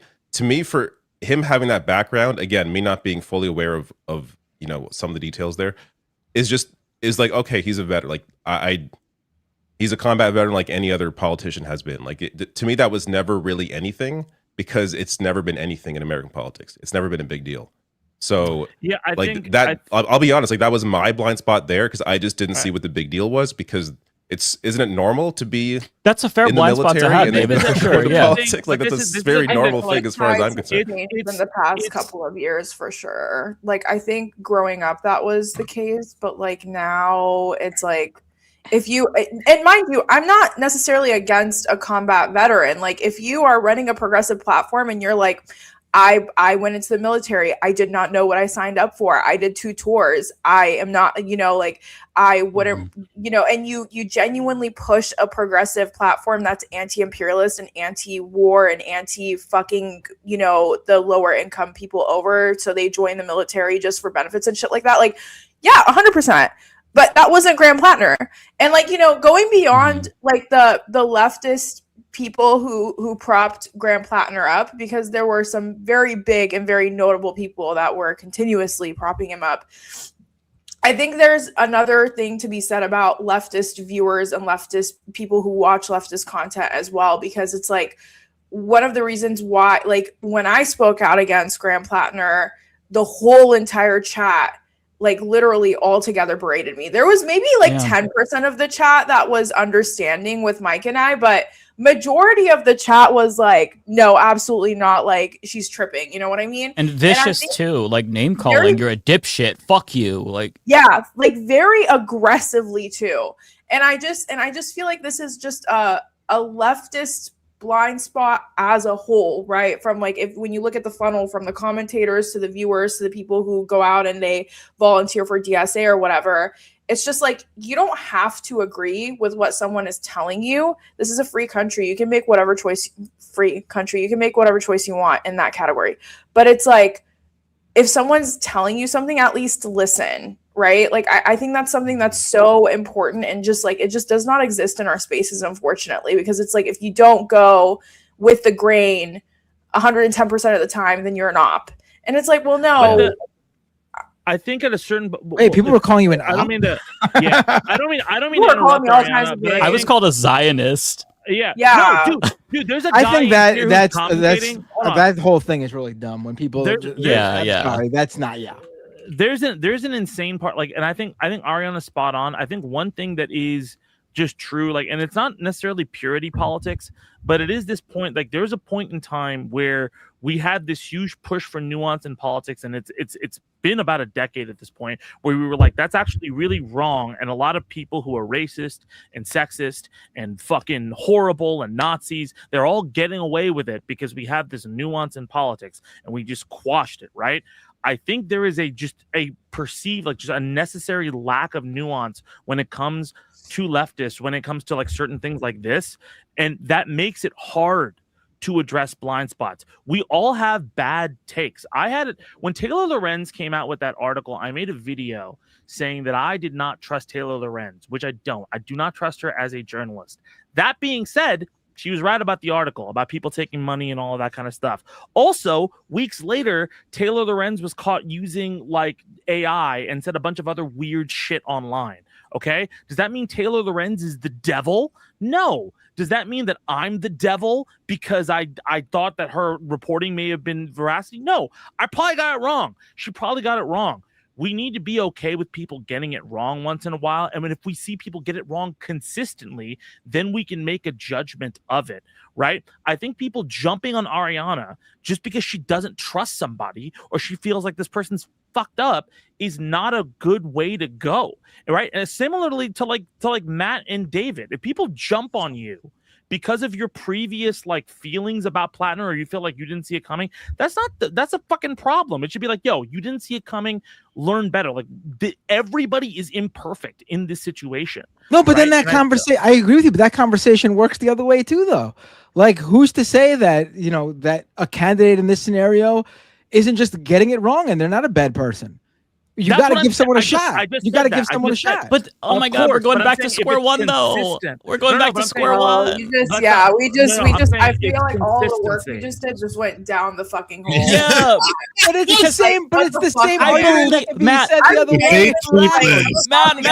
Oh, you're killing me. Listen. Oh my God, I'm gonna kill myself. Listen. Please let me just say this. Okay, I believe in restorative justice. All of us believe in restorative justice, but if there are red flags, especially, you are not entitled to a fucking Senate seat. No, of course. And again, absolutely not. You have to acknowledge. I need you to acknowledge. Listen, Matt. I need you to acknowledge the severity of the red flags. If somebody, let me just read the motherfucking. Are they flags or lines? Then they're not flags anymore.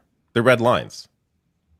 Let me read it for you. Okay, flags so are warnings. I'm going to read. Potato, like what? Well, a flag is a warning. A line is like that's it. Actually, I think that's a good point. Like, there's a difference between red flags and red lines, right? Red flags means there's something suspicious here. Red lines are like this is the cutoff, right? And I think maybe that's a good point in terms of like communication. We're trying to figure this out, right? You know, some people's red line was sexual assault, and other people's red line was Blackwater, and other people's red line was the Reddit post, right? I think the thing that we have to come to a consensus on is what is the line and what is a flag.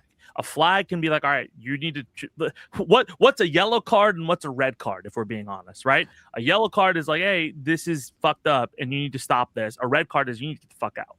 Right? Yeah, and you need to have an understanding of what that is. And when people are sounding the alarm on those yellow cards that people are just throwing out, you know, it needs to just be looked at a little bit better. And I need to read this. I need to read this, and I need to know that this bothers you and it's disqualifying. Okay, this is a post from Graham Platner.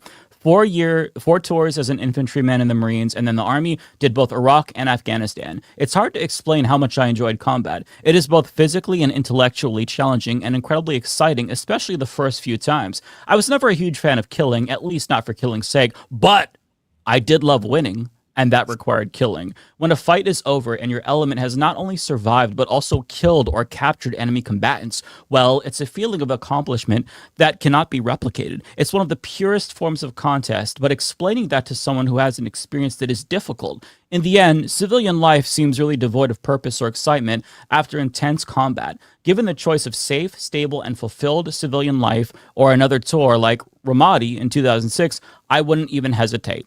I need people to understand that if you don't see that this person who wrote this is a sociopath, then your radar for like detecting whether or not somebody's good or bad is broken. Right. That's definitely not a good. That's definitely not a good post. But it's also something that's what was the date on it? 2015. There's some from 2020. There's some from 2020. People change. That's one of maybe. That's one of multiple. Psycho killers change, chat. Psycho killers change. They definitely people write all sorts of stuff. They treat women right, and they integrate into society with absolute. I think a lot of stuff's being misconstrued here, right? I think 100. Yeah, sure, people can change, right? And I'll even give you that it's 2015 where everybody was pushing edgy like you know, like hot takes on like dark ideas. This is not a hot take; it's confession. He did this shit. No, for sure. Let me finish my point. And just 10 years later, he won a Senate seat. I'm not co-signing it. Give me a second. Right? Okay. But like, even if that is the case, right? Okay. Like over time, there's more shit that he wrote in 2020, right? There's more stuff that he said and done on Reddit that was like, what is it, about black people tipping and shit like that? That was fucked up, right? You know, so it's not necessarily like a mea culpa of like, have you like, obviously everybody can improve and everybody can change and everything like that. Mike just said that. But I think the frustration that everybody is having is that nobody is saying, oh, you should have known. People are saying you should have listened to other people sounding the alarm. That's it.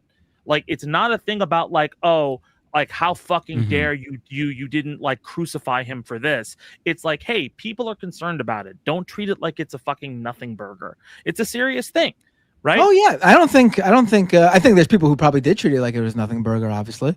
But yeah. I mean, I saw that stuff and I was like, I'm not gonna, you know, I'm not going to the fire for him. I think the frustration, Matt, from somebody who really likes your work and is somebody who is still upset that you're not following him on Twitter because he looks up to you and wants that sweet Matt Binder follow. But like, as somebody who audacity. The audacity. But like, as somebody who does think you're a really smart guy, I think that the thing that is coming off to a lot, like to Ariana and maybe to me a little bit, is that it feels like that's not clear. like that. Hey, like it feels that is one of those things where you're saying it's a nothing burger, even if you don't think it's a nothing burger. No. The way you're coming off is it feels like, hey man, this is a nothing burger. We couldn't have known at all. Does that make sense? My thing isn't even from you guys. My thing is that there's this belief that this should never happen again, and I hate to say it, but this is going to happen again. Things like this will happen again. Fair. Yeah, of course. Like, and it's not it doesn't mean anything about the left. It doesn't mean anything about anything like that. This is humans are going to be humans, and this is how we happens, adapt, unfortunately. how we I just adapt want to to say something. I just want to say something. Kowalski just sent me a really good text, and I think he's right, and I want to share it, but I don't want to take credit for it. So I think that someone like Graham Platner, well, paraphrasing what Kowalski said, I think that Graham Platner had a lot of baggage. He has a lot of baggage as a person. Clearly, he has a lot of fucking issues. I've never been a fan. I think someone like Graham Platner was incredibly selfish in the beginning to even put himself in the front, in the face of such a progressive campaign for Senate and become such a national campaign when he has so many skeletons in his closet, because then we are sitting here debating on restorative justice or not. I 100% believe in restorative justice, but I fundamentally do not believe that someone who enjoyed killing people to win is someone that is okay in the head. Like, and I think that's okay to think that. Like, there's a line. There's a very clear line, and that's why I continuously go back to, at the end of the day, Middle Eastern lives mean nothing to the average American, because it's like this is the line. This is saying that, oh, I don't really like killing, but I loved winning, and killing was a part of it. So that should have been done. End. Zero. No more conversation. That should have been it. But it's like the fact that it took this instance of rape for everyone to throw their hands up and be like, never mind, I wash my hands clean. Like, no, you need to do reflecting. And also, white men like Graham Platner, who have so much fucking baggage, need to not run for these incredibly high spaces. Like a Senate, you couldn't even go for Congress. You went for fucking Senate. Like, that's like the highest federal position. I mean, the Senate is full of people who believe that Middle Eastern lives don't matter. I mean, he would have been no different than any of them. I mean, but they're not supported by the left, though. That's the key. It hurts to see the left support it. I agree. It's frustrating as a leftist and as someone who doesn't believe that. Are you arguing like what reality is and like it's tough luck? Because I think we all it's the whataboutism for me. It's the whataboutism for me, Matt. Because you keep whataboutism what we tell you instead of like just like internalizing it, right? I think. What about all the other pieces of shit in Senate? Great. I don't give a fuck about them. I'm not going to endorse them either. No, right. I'm not saying you're going to. Wait. I think you're thinking I'm rebutting what you're saying. I think that was that was a weird rebuttal, because it didn't like. I mean, obviously we all know that there are like duplicitous pieces of shit in the Senate who don't care about Middle Eastern lives. I don't think that's like a secret to anybody here, right? But I think that the reason she is saying that is because this is a candidate for a party that is talking about how people don't care about Middle Eastern lives, who was put in a position to get into the Senate. Oh, right. I agree that the left should not be behind a candidate who's like that. Yeah. And then there's also other things like, why did he think he could run? Not only with all of this under his, like, not only with the sexual assault allegations, which he was informed of years ago that it was not consensual to the party he did it with, right? Why did he run anyway with all this baggage on him? Right. I'm not defending him for that. Yeah, it was selfish for him to That's what she's saying. Yeah, I agree. Okay, I think I'm just in a different conversation, honestly.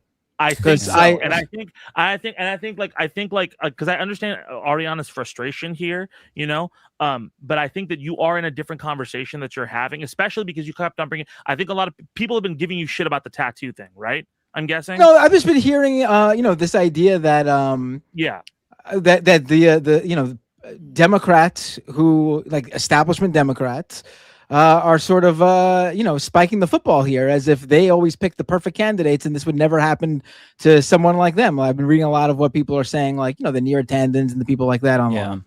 I don't think Sarah anybody Hayes here is like a real big fan of Neera Tandon, especially with no, I know that's. I think I'm viewing this as a conversation, and I think everyone else in here, not everyone else, but some people in here might be thinking I'm like trying to debate them. I'm not trying to do that at all. Yeah. Oh, And because also, I would actually also titled throw this stream "Heated Debate" about Graham Yeah. Platner, so I would we have also a lot of say- views. So. Did you actually? I would also Why? say somebody who only comes onto this show every like few months, watching the chat like go at Matt and Ariana. Please chill the fuck out. Like these guys are having, this is what a healthy discussion looks like, right? Yeah, this is opposed really to, like, important, a discussion yeah. where just like, okay, good, and then we leave. Like people are so afraid of conflict. This isn't fucking Twitter. All right, we're all hanging out. We're all trying to figure things out, right? Matt is gonna follow me on Twitter right after this. He's gonna be like, Zed, I love your raps. I'm sure. I'm gonna Can go you on please just follow Spotify and this check guy? you This out. is like the third time he's brought this Yeah. up. Please just follow I him don't right know now. what you're I talking can't. about. It has to end. I don't think about the this every skit time in between I the come on. debate is like too much. Like, He did bring this up also last time too. Bro, because the first time I came on here, it was such a lovely time, and then I came on to watch afterwards, and there was a point where Matt was like, "Oh man, this guy has more followers on YouTube than me. You need to follow me because our guest can't." He said something like that. I was like, "What the fuck? Oh, how dare you!" And complain about the title. We have more live viewers than we've had in a year, so I changed it halfway. Halfway. Cool. So okay. that was not my intent to do a debate gotcha, but the title slaps. You all love the title. You're welcome. You gave What's a the pound of title? flesh. Everyone yelled at one point. We were all mad. That's true. This Yeah. is the most fun episode I've been on. I like it. Yeah, it's fun. I'm a I think it's battle important rapper, to be man. able I to have love these this shit. conversations Are you because I wish it was in the morning. I have more energy. Oh my god, poor David. No, I say I'm this gonna bring without a up- shred of irony. I actually really like having, whatever you want to call them, debates with like progressives and leftists. I Yeah, find them with like-minded productive people. at the end of the day, because like we're actually trying to work towards something better. We have different ideas and pathways how to get there. When you debate someone on the right, it's just like Christ is king. You're just I like, don't think this was a Jubilee discussion where we don't Yeah, get exactly. anywhere. It's just And I want to say really quick for the record, okay, Vanguard, if you cover this, you have to put this in as well. I name drop people not because I want to call them out and destroy them like Ryan Grimm. It's because I respect them so fucking much, and I was disappointed, and I would hope that they would call me out if they felt strongly about something I said. I don't like to eat shit. I don't want to be told that, hey, Mike, you need to take this L, but the long-term growth of the movement requires us to take L's and eat shit. So I hope he'd do the same for me if he felt strongly about something. Vanguard And is so it's definitely gonna all clip you for love. sure. It's all love. Vanguard, put this in your fucking. If you clip this, Vanguard, you have to put that in. Okay, or I'm talking to your manager. Yeah, can I add? Clipped, thanks to your. We're getting clipped as we stream this right now. I'm sure there's plenty of Twitter clips. This is the only way people talk about us is if we're controversial. We have to be more controversial. Yeah, just to add to Mike's point, I think Dropsite News does such incredible work. So I'm saying this as someone who follows and usually sources from Dropsite News and their video footage. It broke my heart, and is continuing to do so, that they're using their platform to defend this monster rapist creep. Like, stop it. People need sources like Dropsite News to show them real life footage of American atrocities, imperialism, those war crimes. Like, that shit is so important. And now to be using that same platform for this is like, what a waste. What a waste over this fucking monster. Fuck that. Yeah.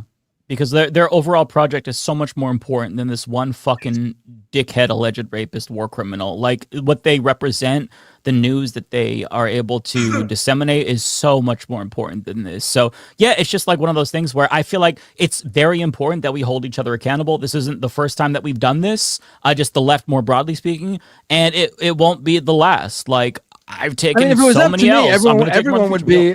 If it was up to me, everyone would be held up to the Mamdani standard. To be quite honest with you, I mean, that's an impossible standard. Nobody. that's my standard. That's my standard. He's like the actual, like the perfect. If you could score politicians like out of 100, he's like, it's 100. Like I could not change anything about him. Like, he is a perfect person to be a politician. It's insane. Water in his suit and like. I had to unfollow Zed on Twitter after he started constantly glazing empty. There's 3 people in this chat who have confused me with Zed Jelani. I'm Zed Tabani. No. I'm Zed Tabani. This is. I don't know why you guys take name keys off. This is why you gotta have the name keys on. I'll put it back on. Sorry. It confuses people.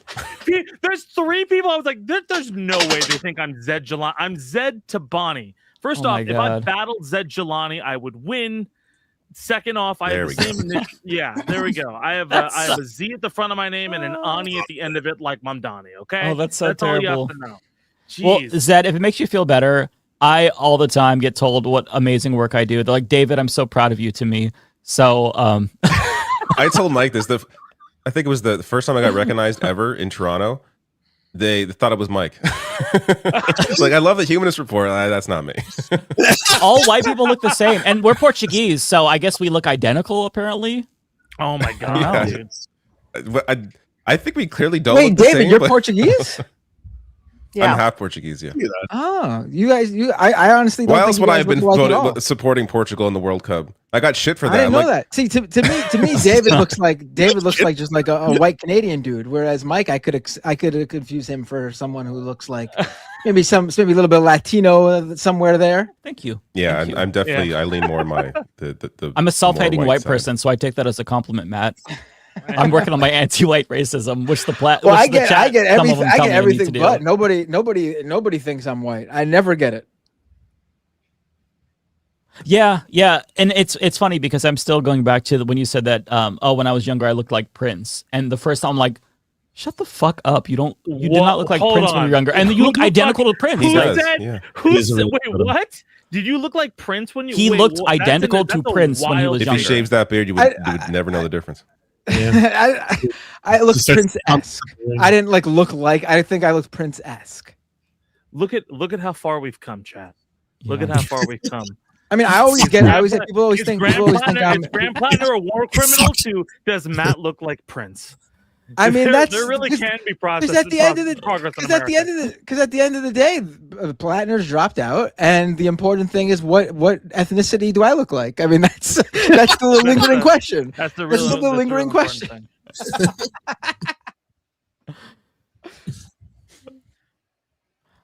Well, All right. we're Need a debate reaching over. we're reaching that This took point. the whole show. That's lame. Let's talk about something else.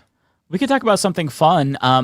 We talked about this earlier, but like happy news. I could play. You know what? A good note to end on would be I could replay because some of you weren't here. My memorial video to Mitch McConnell. I played it last week. I don't think everybody saw it. We have a lot of viewers What here. memorial video? You're so proud of that video. First off, Mitch McConnell called me yesterday. We're playing. You said it was millennial coded. What are you talking Man, about? calling things millennial coded cuts when you're a millennial. I'm like, oh, what? I'm old. It was millennial coded. It was so millennial. It's like it was like overtly right off millennial. the DVD player. I was like, I could add a skibbity toilet to make it a little bit more. But I'll play that for you all because we don't know the status of Mitch McConnell. So I'm just going to play this. Okay. Just a little. Former President Obama left so many vacancies and didn't try to fill those positions. I'll tell you why. I was in charge of the of what we did the last 2 years of the Obama administration. I will give you full credit for that. And by the way, take a bow. All right, that was a good line.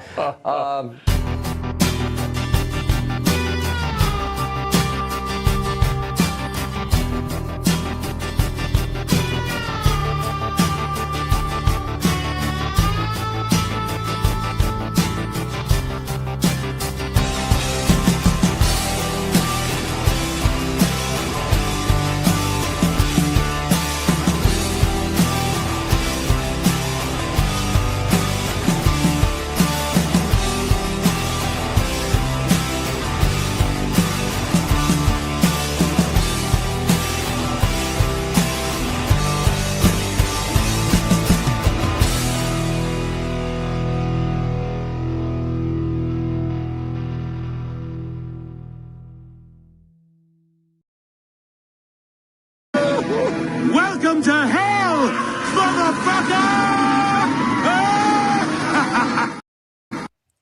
Maybe. Oh man. Maybe he's in hell now. We don't know. I We just like don't how know. like progressively throughout his life, his turtle gullet just got bigger. Like it just expanded with him throughout his. He reached career. his final form at around 135, and then he started to like Yeah. the turkey neck in particular. The neck goosey kind Yeah. of like shrunk, and now he's kind of just a prune, He's like a Pokemon evolving slowly throughout. evolving and then devolving. Yeah, exactly. It's wild how much he is to blame for so much. Yeah. Oh my Like, God. it is crazy. Yeah. The entire political, like oh my God, like all of the problematic, like it's one thing to blame like the culture war, that's like Fox News and Trump and all of that, but all of the procedural fuckery that's wrong with the Senate is I think all 100% on him. Like it's 100% his design.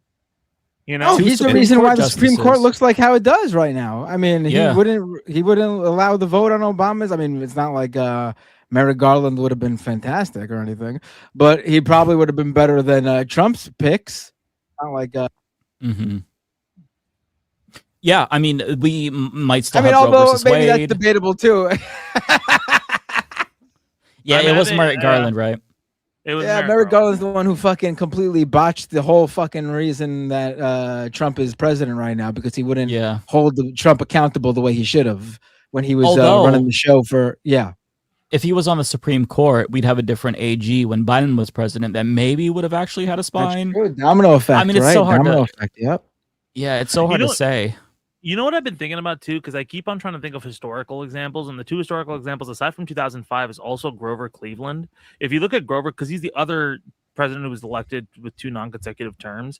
If you look at how Grover Cleveland handled his presidency and what a fucking shit show it is, kind of going similarly to how Trump is, right? Like maybe not exactly 1-1, but there was a whole thing about like the silver and gold. I'm just fucking reciting history at this point. I'm sorry if it's boring, but like it's just interesting about how the American, like how similarly the circumstances are to, you know, somebody coming in again after they were unpopularly voted out, right? And just proving everybody like, oh, you're fucking crazy, you know, and everybody turning against them. It's just an interesting parallel, you know. Grover Cleveland, by the way, was Mitch McConnell's brother. So, you know. No. Yeah. That old. Yeah. I think you're lying. Why would I lie? What do you talk? My name is Zaid Tabani. Haven't you heard of me? I apparently Mr. Jelani, get your shit together. Yeah, exactly. You have to change in your handle. You have to make it Zaid Tabani parentheses, not Zaid Jelani. I have to now. Do you remember Matt Gertz? The only Matt Gertz. He had to put not Matt Gaetz in parentheses because everybody was calling him a pedophile after the allegations from Matt Gaetz came out. So he's like, I am not Matt Gaetz. I am Matt Gertz. Please do not mistake me with that fucking man. Yeah. All right. Should we do super chats? Well, in fact, before we do that, Zed, you are free to dip out at any time. But before people check out for super chats and whatnot, just tell everybody where to find you and what you do. Hi, my name is Zaid Tabani, not the other guy. I do a show where I freestyle the news like every other Sunday. You can find me on YouTube at Zaid Tabani, just my name. You can also find ZT Music on Twitter and Instagram and TikTok and everything like that. And then you can also find me on Spotify under Zaid Tabani, and we're going to be dropping some new stuff soon. So, yeah, if you want to hear some cool raps talking shit about all the people who you dislike, I'm there. Matt, Nice. do you follow him on Twitter? What's that? What is your name again on Twitter? Oh my god. It's gonna happen. It was a joke. CAID Music. I'm putting it right now. Hold on. I'm gonna Zed's gonna unfollow you once you follow. Hold on, I see you. I'm gonna follow you right now. I didn't know you had a newsletter called The American Saga. Interesting. I'm gonna read it. Oh my god, bro. Oh my god. Zed, he doesn't watch any of our stuff either. Don't feel bad. That's foul. That's a level above. My god. That's hilarious. Oh man. I'm sorry. I like pulling people's legs. Matt's not a fan of independent content creators in the leftist space. I don't mean it in a derogatory. Like I should have said. It was a joke. It's fine. You don't. I hate Twitter. It's fine. But no, I'm not talking about you anymore. Okay. You weren't talking about me in the first place. I know we all look alike to you, Matt, but it's... right. No, I'm sorry. I'm gonna follow you right now. Okay, good. You're looking for he's gonna find another Zed. That is. Here we go. Zed Tariq. I'm following you right now. Zed Tariq. Perfect. Thank you. He just follows Zed Jelani. Yeah. How many other famous Zeds are there? I'm like one of 4 people who spells his name this way, who pronounces it Zed, and there's like 100 people named Zaid who's like, hey, don't say it like that, you know? Like that's how it's gonna go. All right, go ahead and he gave me a follow. He gave me the I There got the yay. Zed. Zed, I just unfollowed you though. What the fuck?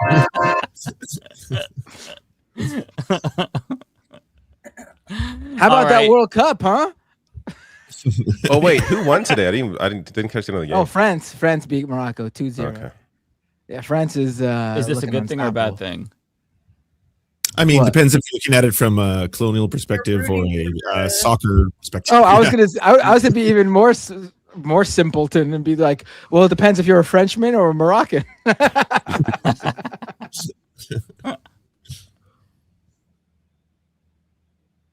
Okay, do we want to start super chats? Yeah, let's do it. I'm sure they're all very sane and normal. Let's do it. Okay. Oh god, yeah. Just they're gonna be fun. For everybody who sent super chats about Platner, I'm sure we're not gonna re-engage in every single thing that we said. We will read. Oh, I'm ready for it. You better believe I'm gonna This is re-engage. gonna be a 5-hour podcast. No, we're literally gonna be on until 4 a.m. if we do that. I may ghost at some point. I'm gonna stay for a bit, but I'm if I ghost, it's. Did no you want hard to go feelings. first, David? It's just so hard to say bye. I could say bye now and then not actually leave for another few minutes. I will say this before I go. I really appreciate you guys having me on, and it's always a fun time to be on the podcast with y'all. And I appreciate you. It's only the second podcast I've been on with Ariana. It was really wonderful to hear your perspective on things and everything. And yeah, I love talking with you guys. I'm sorry it's been so long since I've gotten to shoot the shit with everybody. So I appreciate. Yeah, happy to have you back anytime. It was nice having you. Yeah, it's always a fun time whenever you're here. We always have fun. And we haven't mentioned video games once. How'd that even happen? Usually we didn't mention the PlayStation stuff that happened either. No, we didn't. We should have a whole thing. We could have a whole ass podcast of just video games. Do the Platner conversation every week instead of talking about video games with you guys. Jeez. After tonight, I literally never want to talk about him ever again. So it's out of my system. I've said everything I want to say. Yeah, let's put him to rest. That's it. Platner's done. Men in Black me with that pen where he gets deleted from my brain. I want to move the fuck on. And then he's gonna come back running in a different race and he's gonna fool you again. Fuck him, fuck Maine, fuck Oyster. I'm scared. Yeah, it's what is it? What's his name? Troy Jackson. He's already sending me fucking texts. Let's go, Troy. Watch, there's going to be some sort of a domino effect of events that sees Ariana running for president and almost winning, but her saying "fuck Maine" is played over and over again, and we lose Maine. And that cost us the election.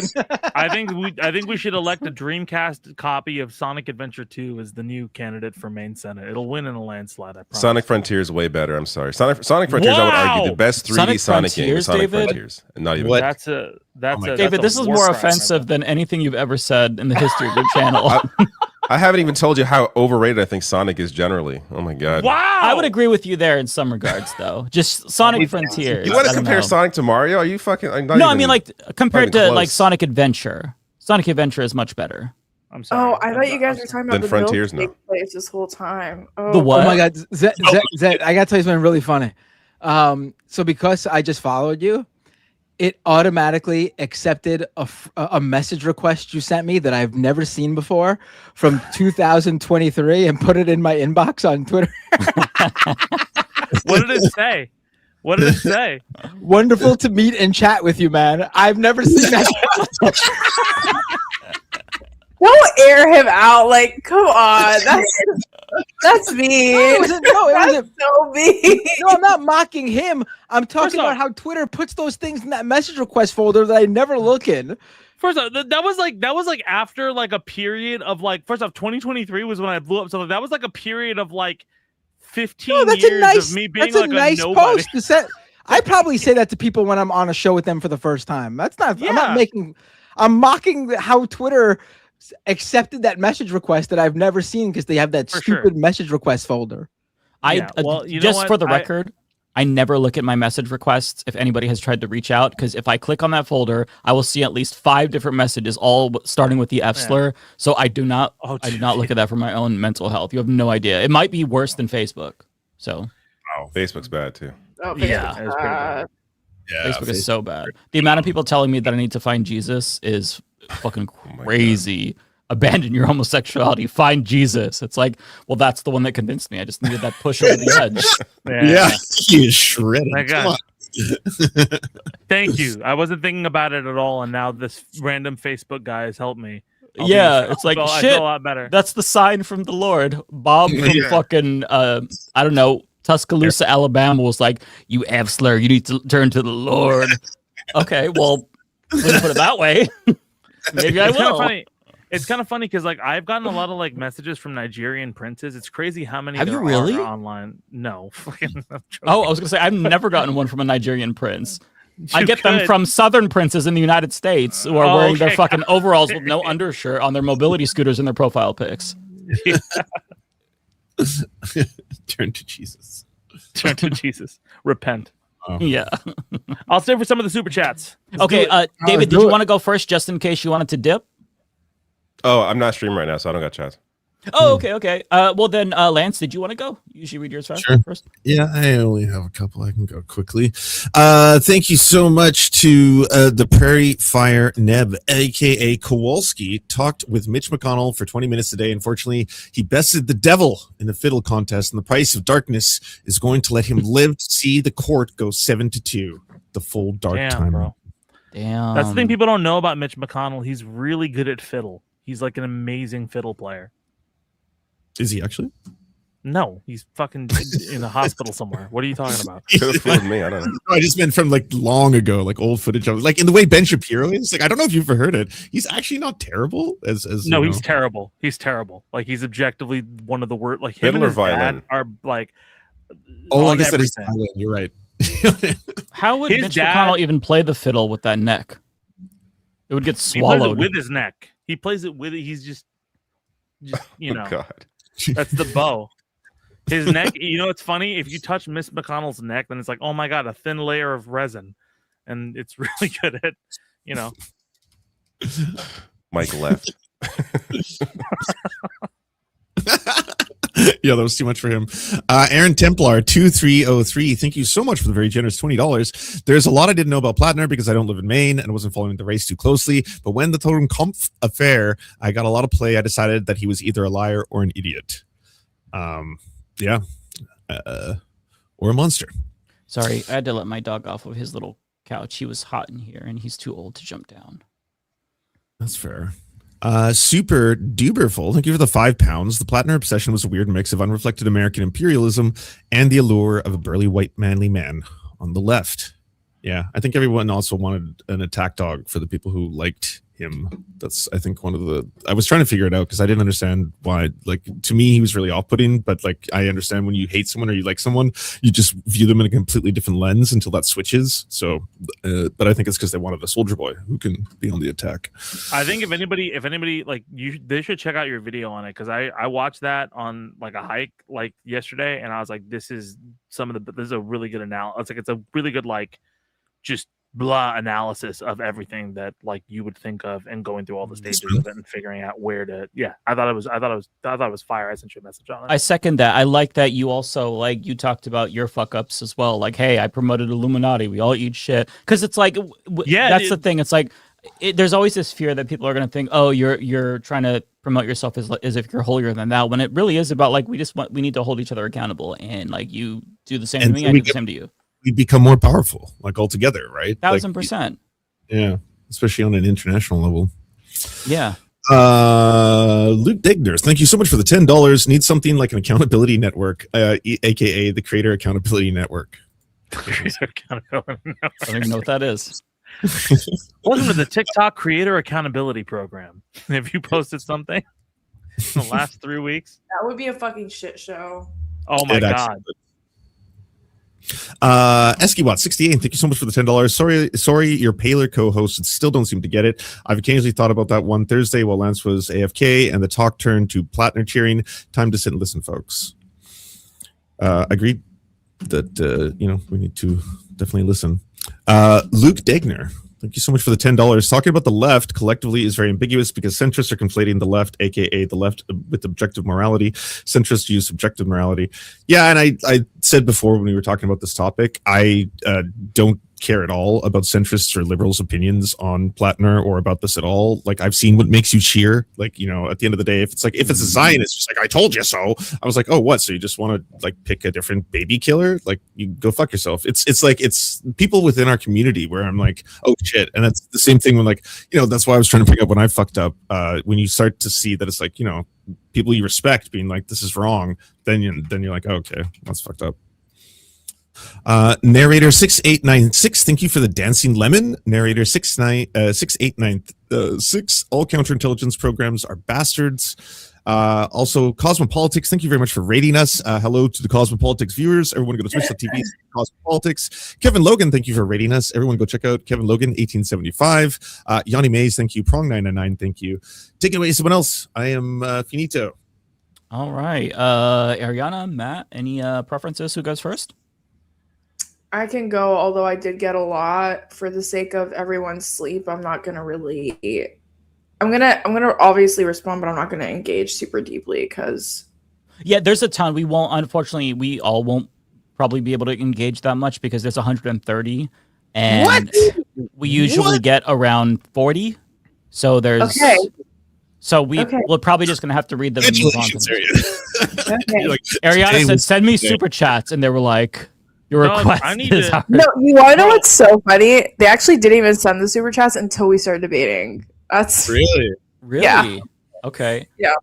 It might be hard for me to keep up. I'm wondering if putting them on the screen, like it might just be easier to read them in the background because putting them on the screen might be kind of hard. I could try to follow along the best that I can. If you tell me your first one, Ariana. Narrator. And also, do you have a timestamp? Does it say the time that it was sent? Like 6:12? No. Maybe you're 6:12. I'm on Eastern time. But it sorry, I'm gonna go. Good night. Oh, take care, David. Good night. Oh, okay. It is gonna be Eastern time. All right. So this is the first narrator one that I'm seeing. No, it's taking a victory lap over a credible grape allegation. Okay. There's so much. It's okay. I can just read, and then if you find it, you find it. Narrator said taking a victory lap over a credible grape allegation. It's not really taking a victory lap. It's just calling out what it was for what it was. Because, again, if you enjoy killing, then you are probably, like, I wouldn't put anything past you at that point. Spam Tana, thank you so much for the 10. Yes, you're there. Spam Tana, thank you so much for the $10. I never dragged your name, but on behalf of the white people who won't apologize, you were right. Spam is my day one. I love you. Thank you so much.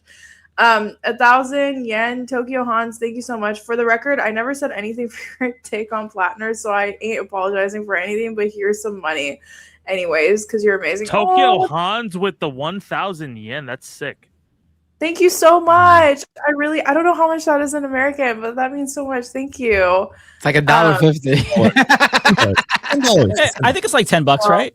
It's like a cat. It's like a pack of I'm just kidding. Yeah. $6. 6 respectable dollars. Okay. Yeah. Okay. You can buy a pack of One Piece with it. It's good. I mean, that's like a normal super chat. It's nothing. I'm not. Yeah. No, it sounds like I'm mocking Tokyo House. You're shitting on the Islamic It's a nice amount of money to give someone, without a doubt. But 1,000 yen makes it look like you're like, she can go out and buy herself like a fucking iPhone or some shit. Big Wig, thank you so much for the Canada 25. I was behind you the whole time and I caught flack for it too. LMAO. There's no fun in being vindicated though, because it all sucks so much. No, it really does. And like, again, now they're gonna have to find. I think they did find someone to replace Platner unofficially, but there's a lot of people running. Currently, it's a shit show. It's a shit show, and again, it goes back to that same conversation where it's like, if you have so many skeletons in your closet, go become chief of staff. Don't run for such a pivotal spot at such a pivotal moment. Mm-hmm. Again, it's that. Some white man. Anyways, I'm not gonna get into it. Rev Joe, thank you so much for the $5.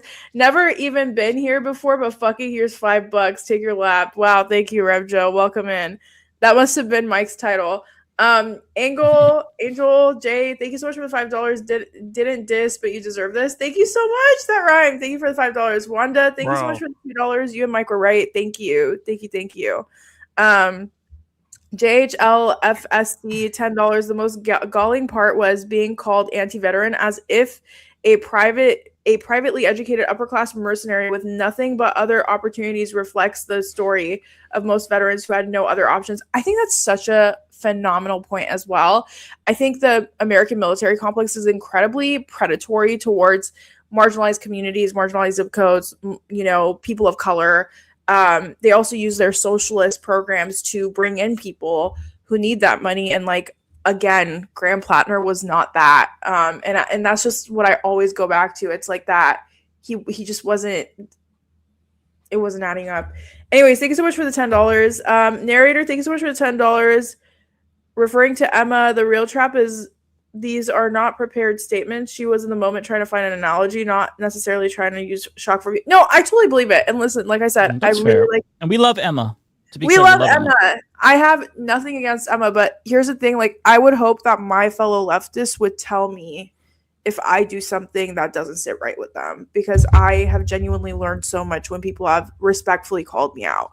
So same. Also, it's hard to take it sometimes, but yeah, it's necessary. Is this about the there's about analogy she made with the but also secret Nazi thing? Yeah, but also there's something to be said. I don't think that people were when I was saying that it was for shock. It wasn't mean that she was trying to be sensationalist for sensationalist purposes, right? A lot of times when you're on podcasts or you're on live stuff, right? You're trying there's a way in a presentational format where you're trying to keep the host's job is to keep the audience's attention. Right. And so I wasn't trying to say that she's being obtuse or rude or and even I don't think anybody here was trying to accuse her of being in bad faith there, but she swung and it was just a miss. And we're just trying to, it's because that's the one analogy that doesn't work because the point she's making, and it's 100% what I believe too, is that it doesn't matter what's in someone's heart when it comes to a politician. It matters how they vote, and it matters what they actually do. But the thing with secret Nazi is they wouldn't have the right votes because their Nazi ideology would make it not possible for them to vote the correct way. So it's like the one analogy is the one example that doesn't work in that analogy, and that's just what her brain went to. Yeah, it's like when David says that Sonic isn't as good as Mario. We all make mistakes. It's okay. We have to be able to forgive people and move on. So yeah. Yeah. All right. Tidge Rigger. I don't know. 200 something. I don't know what that is. I think that's rupees, right? Thank you so much for the 200 rupees. I appreciate it. Why are we not naming Kyle and Emma? They gaslit likes of Ariana, saying influenced by APAC, someone who had multiple tours, killed brown people, aggressive behavior with women, all patterns missed. Honestly, I don't really know what Emma said about Graham Platner. I just know that both Emma and Kyle were very much against Platner. Again, that goes back to the same conversation that people need to sit down and listen when people of color give their commentary as well, because there was a huge divide between the Black folks and the people of color and the Middle Eastern people and how we felt about Platner, and the divide between the white leftists and how they were speaking about Platner. Now, this is interchangeable because obviously not everyone falls into this bucket, but there was a huge divide between leftist commentators and how we felt about Platner. And I think that's again, people need to self-reflect, which is the point that I was making. You need to reflect. You know what I mean? We all have wasn't our a own coincidence biases. that the demographics lined up that way. It was not a coincidence because all of the commentators who were people of color, damn near most of them were we are unequivocally not supporting Platner because he has so many red flags. And that should have our allies should have stood with us, in my opinion. That might be a little far for some of you, but when so many brown people are saying this is too much of a red flag and everyone's like, oh, I still like his policies. That's not solidarity. It's just not. It doesn't feel like solidarity in my opinion. But anyways, I'm not gonna harp on this. Thank you so much for the 200 rupees. Gohuku, thank you so much for the $10. Thanks for holding it down. Selective accountability is unacceptable. I appreciate it. Thank you. Narrator, thank you so much for the $10. All this anti-racism talk, y'all are ready to talk about how many of you villainized Jasmine Crockett and put her under a microscope because the white boy scout was more electable in Texas? No, gotcha. What? I didn't like either of them. What? Okay. I understand what you're putting across. I personally, I was in a group chat for, Jasmine, creators for Jasmine Crockett, all of that, and I did my due diligence. Ariana. On Jasmine Crockett. Huh? Ew. No. That was during the Iran war. I hate both of them. No. I wanted to genuinely see what the things that were being said in the group chat was and what the criticism outside was. And Jasmine Crockett is a Zionist. I don't care what people say. She's a fucking Zionist. And for me, I morally cannot stand by that. So I've met Jasmine Crockett. I think she's phenomenal. I think she's an extremely smart person. I also think that she did not stand in the places that I needed her to morally stand. And it's just that simple. And keep in mind, and I think other people have also defended and understood that certain, you can say that there was still bad faith in some of that race, and also understand that criticism of Jasmine Crockett isn't default racism, right? There are plenty of people on this, and me included, who called out the racism against her, but at the same time criticized some of her policies and some of her work as a politician. Because as a politician, she also made statements that upset not only Palestinian communities, but I think Hispanic communities too, right? So Yes. there's a lot of things. I mean, that she said that not even was, just she was racist against. She's just extremely racist against Latino people. Yes, and it's not. And again, there are plenty of ways that Jasmine Crockett, let's be nuanced. There are plenty of ways that Jasmine Crockett is, like Ariana said, a really smart person, really phenomenal, counterpuncher when it comes to her She's work. a great speaker. Great speaker, right? And there are plenty of ways where James Tallarico is deficient, right? But he was a better politician. He was a better campaigner, right?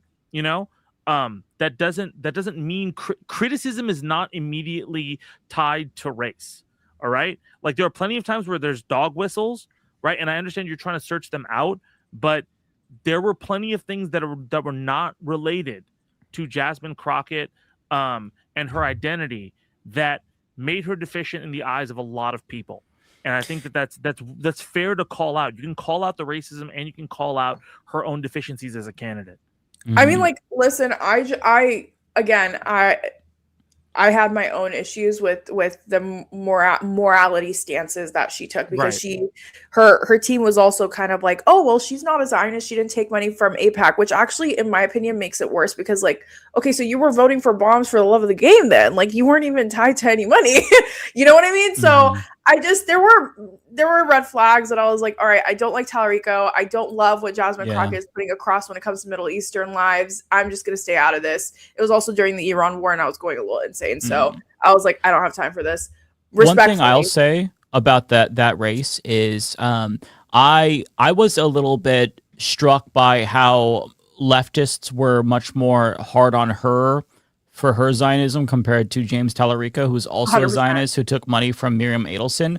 But I think that in retrospect, even though I didn't understand it at the time, the leftists were probably right to back James over her overall, just at least from a policy standpoint. But I think that, to narrator's point, it is fair to say that she probably was, she got much more heat for Zionism than Tallarico. I think it's fair that you could say it's because he's a white man, perhaps. He's a Christian, perhaps, maybe. I'm not really sure. But yeah, I'll grant you that for sure. Overall, both shitty candidates. I did not like either one of them. I don't think I made a single video about them, so I didn't really like. If you're that's why my initial response was what are you talking about? Because at least for me, I did not really weigh in on that race because I was not enthusiastic about either of them. So just hopefully, because I didn't want to be a dick when I read it. I was or when you read it, I was what are you talking about? I weighed in from a horse race standpoint, but I didn't know. I didn't know that he was a Zionist. Also, I think you were 100%. I'm not to drag this out, but I think you were 100% correct earlier when you were talking about it, Ariana. How a lot of people just fetishize anti-Zionism. Like they were just like, oh well, I'm gonna be pro-Palestine. It's this like trendy thing for them to have, as opposed to understanding like the material reasons and the actual like support for that movement and activism.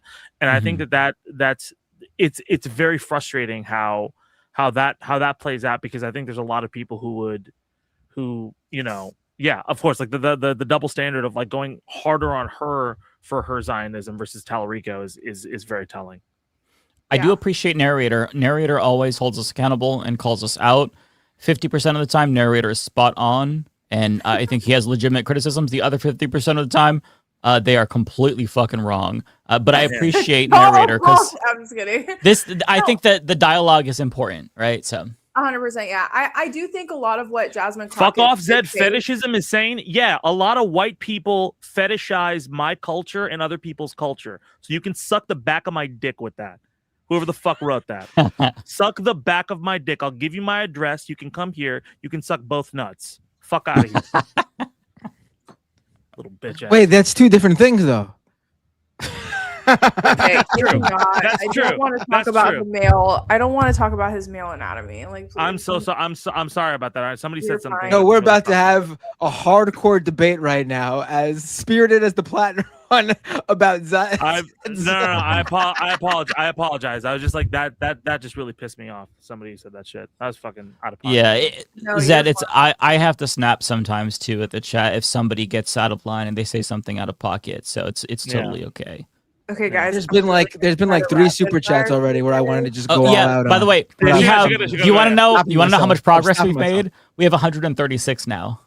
So I need to rapid fire through this chat. So we do unfortunately have to wrap it up, folks. Please do not send any more, because there's a chance we might not be able to read all of them. I'm going to try for sure. If you want to send more, go ahead. We just may not read it, but you should still send it because there's a lot. These are expensive.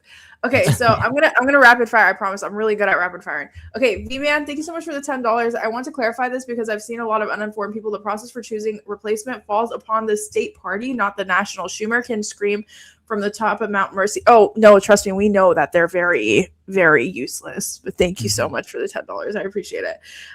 Kowalski. It also depends who runs the state party. Like, I don't know enough about the Maine's Democratic Party to say anything here, but if this was, for example, like the New York City establishment having to replace someone pre-Mamdani, I wouldn't trust whoever they picked. Yeah, fair. Okay. Yes. Kowalski, well, I'm eating some humble pie right now. I stand by my view that we should be leaning in on actions of 25 and under and open to redemption, though I think I was blinded wanting to see a populist model in rural areas. Well, he was also your fellow farmer, so I don't blame y'all. But hey, now when there's such a big divide between people of color and white people in the commentators, lock in. Okay. Going past that. V-Man, thank you so much for the $10. For who he wants to replace Platner and Maine Dems can say no. This will be a matter of who has the most connections with the local state party, and thankfully DSA backed Troy Jackson. Yes, that's who DSA backed that I was talking about. Hopefully he wins. I don't know. Thanks so much for the $10. Lex Loomis, thank you so much for the $10. Every POC could have told you that this was coming with Platner. Binder is out of pocket for that. I don't think I don't like calling people out like that. And I don't think that's necessarily 100% because obviously Matt did not go in with Majority Report and fully back Platner and stuff like that. But again, when that rift does happen, I think we need to do a lot more reflecting. Matt, do you have anything you want to say to that? We can keep going.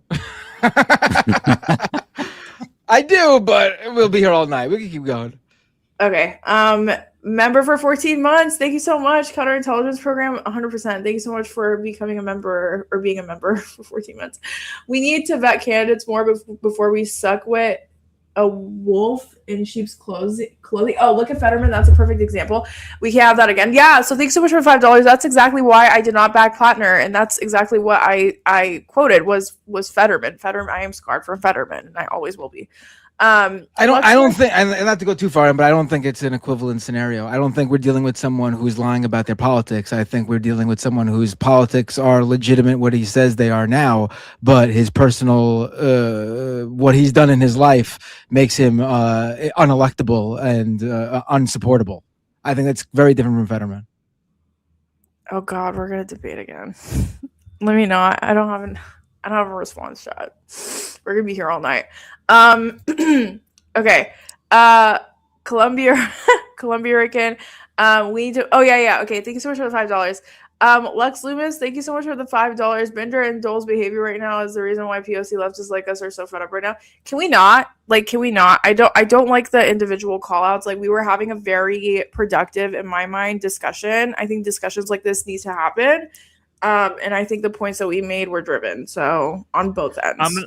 I'm gonna bow out real quickly so things can go quicker. Smart spot to jump. I saw somebody. Yeah. I appreciate y'all. Lovely chatting with y'all. And yeah, thank you. And I'm not Zaid Tabani. All right, talk to you guys soon. Bye, Zaid Tabani. Bye. I mean Tabani. Bye. I'm just kidding. Bay Photo, $5. Can I contribute to the apology fund even though I would never say anything bad about any of y'all? Oh, thank you so much. I appreciate it. Thank you for the $5. Shit, not you again. It's okay. Shit, not you again. $2. So Platner Swalwell 2028. Yeah. You should see yourself out with that one. That's crazy. Although I wouldn't Listen, could they beat JD Vance? All right, let's. Oh man, narrator, thank you so much for the $5. With Fetterman, it was mostly Dr. Oz and Trump, but just like Platner, it was Collins and Trump. It was about the opportunity and the optics. Yeah. Thank you so much for the $5. I appreciate it. Sorry, I gotta get through these. Tigwig, thank you so much for the $50, Canada. I'm just gonna leave this here. It's been a long episode. Thank you so much. I appreciate you. The breaker of walls, $5. We need more Ariana running for Congress. LOL. Hardcore female leftists that don't run into a Graham problem. Honestly, I fear I've talked way too much shit on the internet to be able to run seamlessly, but I mean, I don't have his type of skeletons. But anyways, thank you so much for the $5. I appreciate it. Narrator, thank you so much for the $10 on combat veteran thing. I bet there's an interesting through lines between leftists who actively root against the U.S. and things like the World Cup, those that want to win a game versus those that want to build. Narrator said to call me out stealthily. I see you, narrator. Narrator called me out for rooting against the U.S. a couple of weeks ago. I see what you're doing, narrator. I was hardcore rooting for the U.S. Let me tell you, and I went off on them when they lost so embarrassingly. That was embarrassing. Embarrassing. That's what you get for rooting for them. I'm just kidding. Hey, if U.S. did well, it would undoubtedly take care, Lance. It undoubtedly would have been good for soccer in the United States. I mean, I still think this World Cup has gone swimmingly well. And being that it happened mostly in the U.S., soccer has grown here in the past couple of weeks. I do think it's been a big deal. But if the U.S. team did good and they weren't going to win the World Cup, but even if they got eliminated respectably, it would have been even better for soccer here in the U.S. And that's why I was rooting for them. That's fair, but what they did was embarrassing. Embarrassing. Yes. Okay. We are more than halfway through, so doing good here. Dijnami, or thank you so much for being a member for 14 months. Some good news. I'm unionizing my workplace. Congratulations. Best of luck to you. Keep us updated, please. Congratulations. Yeah, it's awesome. V-Man, thank you so much for the $5. I will say international left has been critical of the U.S. left in general. They point out how tone deaf they are in the U.S. with colonial possessions. Yeah. I mean, it's a whole thing. Honestly, we can even go into the conversation about how people of color in America perpetuate imperialism within the globe as well. Because like when it doesn't matter, like if you're a U.S. military person, you occupy Iraq, but you're a person of color, you're still in that imperialist entity and doing work in that imperialist entity. So it's very layered. It's extremely layered, right? And there's so much nuance into it, and that we can have that conversation for days. But thank you so much for the $5. I appreciate it. Calibrating 770, thank you so much for becoming a member. I appreciate it. Narrator, thank you so much for the $5. A little bit before 129, Mike says the thing that he needs to be edited out. to not get demonized. Oh God, what did you say? I don't remember what I said. There's every single show I say at least 10,000 things that need to be edited out so I don't get demonized. So I don't know. Whatever you said, it help probably me out. wasn't. Probably wasn't a big deal. Yeah. I put my phone in Narrator's my just mouth every busting week. your balls today, man. Narrator likes to mess with me sometimes. We have that kind of a relationship. It's okay. Yeah, the narrator's busting your balls. V-Man, thanks so much for the $5. Because of this, actually made 20-question quiz on Puerto Rico because I got sick and tired of U.S. leftists and their tone. Oh, I'm sorry. Thanks so much for $5. That sounds really interesting, though. V-Man, thanks so much for $5. This is the first question of the quiz. Which of these isn't a town in Puerto Rico? Barceloneta, Florida, Naguabo, I do not know. Does anyone here know? I wouldn't. Well, it looks like Ariana won't be endorsed by any leftists. I think a part of being a leftist is admitting that you don't know. Yeah, no, I agree. I don't know. agree. If I had to guess, I would say joking about Florida. the idea of like a litmus test. That's all. Yeah, I would Yeah. go with Florida too, actually. Yeah, that'd be my guess. But I'm very Narrator- ignorant about Puerto Rico. It could be a but to trick fair, I'm question. very Though, 'cause ignorant about Florida the seems United like States. the obvious choice, right? It Yeah, could be. yeah. That's true. It could be. Thank you so much for the $5. Narrator, thank you so much for the $5. The problem isn't with left thinking that we need a consensus on what is red flags and what is red lines. I mean, Agreed.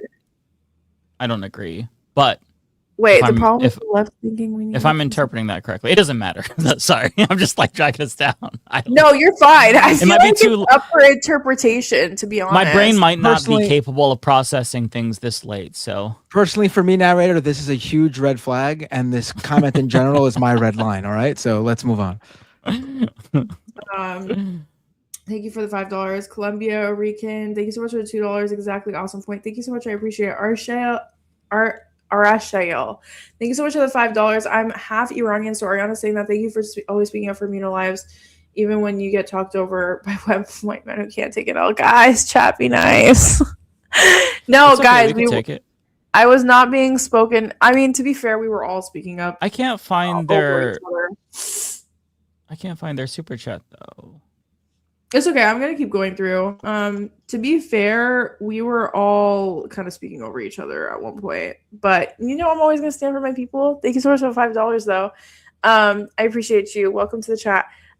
V-Man, thank you so much for the $2. Mike totally has the beard of a conquistador. I found that one. He just needs one of those little like hats or helmets that they wore. I don't know exactly what you're talking about. Oh, I did find the other one as well, by the way. Oh yay! Okay, Okay, I just want to spotlight. Okay. that was. Well, thank you so much. I appreciate it. Okay.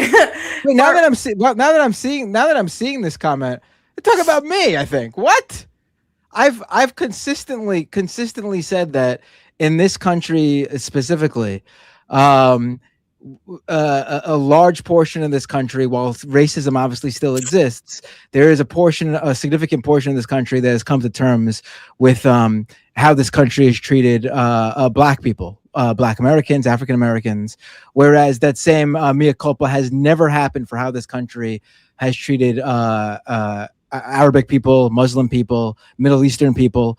That is 100% why I've said that consistently. So the idea that that would be me, I don't even see, because we're talking about the Platner situation. I'm sorry, I don't know anyone else who talked over Ariana, but just me.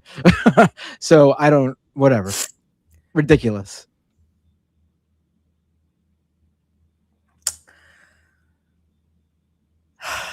Okay. I lost where I was at. Naomi Francis, thank you. No, Far Twain. Far Twain is next. Far Twain. I never trusted Graham either. But I don't trust troops. That's because I hate troops. Okay. Y'all are literally saying the most debatable things in all these super chats, and I'm trying so hard to get through them. Listen, I just want to be very clear. I don't have anything against American troops. I have an issue with the broader scope of American imperialism and our military complex, and I understand that there's a lot of nuances in why people join the military. If you are a veteran that has seen the light, I respect it. my issue is the veterans that go and they perpetuate these things and they have no issue with it. Like, that's kind of where my line starts. My red line starts getting created, right? Because if you're proud of going on deployment and killing people, then like you can get the fuck out of my face. Like, it's that simple. Naomi Francis, thank you so much for the $5. Ariana is always having the best takes. I'm so glad I found your content. We really need more voices like you in these spaces. Oh, I appreciate it. Thank you so much, Naomi. Thank you. Joseph Kerr, thank you so much for the $5. Ari, you brought the fire this episode. It was very needed. Hopefully it's received as light knowledge instead of brain rivet. Of course. We're all good here, guys. We're all good. We just sometimes get into debates. It's fine. Thank you so much for the $5. Narrator, $10. Thank you so much. Small story, not a big deal, but ICE threatening poll workers at poll stations because of social media criticisms is telling them to sign pledges is probably not something we need to pay attention to. I mean, ICE has been ramping out this whole entire week, so that doesn't surprise me. But yes, thank you for bringing light to it. I appreciate it. Thank you for the $10. Old Man in Philly, thank you for the $5. Thank you for dropping some needed truth. I appreciate you. Thank you for being in the chat as always. RMT Watcher, $20. Wow, thank you so much. I'd really hope for a nice redemption story, but doubted that that's how it would turn out. I'm sorry you caught so much flack from people. There were plenty of signs that Platts. It's okay. It is what it is. Thank you so much for the $20 and thanks for listening to me, chat. Narrator, thank you so much for the $10. It was the electability of a white boy over Crockett that fueled the criticisms of Crockett, making a state race into a national leftist piece. Okay, I think that's a fair point. I kind of see what they're saying there. Do you? I see what they're saying. Yeah. I mean, It's not as strong. Like, there's a through line, but it's more tenuous for sure. But I understand the point the narrator is trying to make there.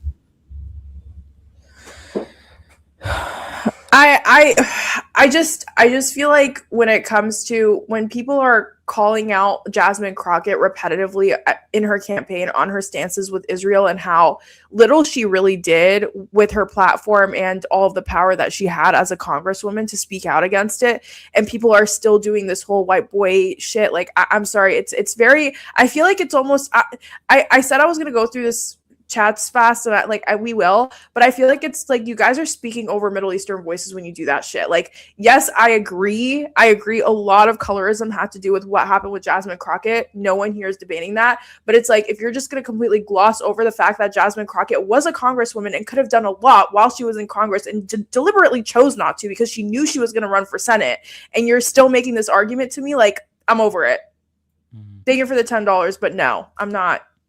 No, and that's a fair rebuttal too. Yeah, I'm offended. I think narrator is being facetious and using arguments that other people have made, because that's not the argument narrator usually makes. If it's the same person who usually uses that username. Okay. Narrator does like to play devil's advocate a lot, but I mean that's something that we see happen though. That's the sort of weaponization of identity politics is something that does occur, and that's what narrator I think is making fun of here. Yeah, I don't know if it's facetious. I don't know if it's like a joke or not, but narrator has spent a lot of money. Nothing against you, narrator. I just think I get triggered when people speak over Middle Eastern voices and they make other arguments where it's like, no, this is my argument, and we can talk about all the other nuanced points, but this is my argument. And this is the core reason why I'm making this argument. And it's just like, I just feel like a lot gets lost in the sauce in these conversations. Anyways, thank you so much for the $10. I really appreciate you, narrator. Thank you. Blue Witch, thank you so much for the $3. I appreciate it. V-Man, Puerto Plata is in the Dominican Republic. Oh, no, apparently there's a city called that was Florida. a trick question. Shit. It was a trick question. And I am done with Super Chats. All right, Matt, did you want to go or did you want me to go? I refuse to believe there's still 100 super chats, and I assumed like 90% of them were Ariana's, because they should have been. She was the star of the show today, without a doubt, and because she was great. So Mike, you better hand over your super chat money, because I'm guessing the rest is all yours to Ariana, because that's who deserves it today. I only got a few too myself. I thought they were all Ariana's. Did you want to read yours, Matt, or did you want me to? I might as well, because I'm not going to sit here and go through your 100 after I'm done with my 13. Okay, tell me the first one. And you're alone. It's No, okay. I'm gonna stay. No, I'm it's just so you joking. don't have to stay. You don't have to stay. But I would tell me never your leave first you. one. I would never leave you by yourself to go through these people, these horrible people that watch this show, Mike. Well, thank you, my friend. All right, let's start. As soon as you leave, they'll attack me. They'll prey on me. Okay, tell me the first one, Matt. I love you guys so Are you much. bouncing? Yes, I am. By the way, guys, like, just so you guys know, this was a very, like, we do debate and it does get heated at times, but like, there's nothing but love in this group. Like, Yeah, absolutely. There's Also, like- what fun would it be? Listen, sometimes I do play devil's advocate because what fun would it be to just sit here and be like, yep, Yeah. absolutely, yep. Yeah. Yep. That wouldn't be fun. Yep. That wouldn't be fun. I'm These sorry, bad joke. I was the bad joke. heated. I was yupping. Like, I love Matt. I love Mike. I love everyone on this podcast. Period. Like, there's Notice how she left out David. No, everyone. I said everyone. Well, David's not on this show. David's barely on this show. I love Lance, David, Rebecca. I mean, I love everyone. It ebbs and flows. You know what I mean? But I didn't just say don't Zed. want people to think. Well, I'm he's just, not a I'm just regular. kidding. I'm sorry.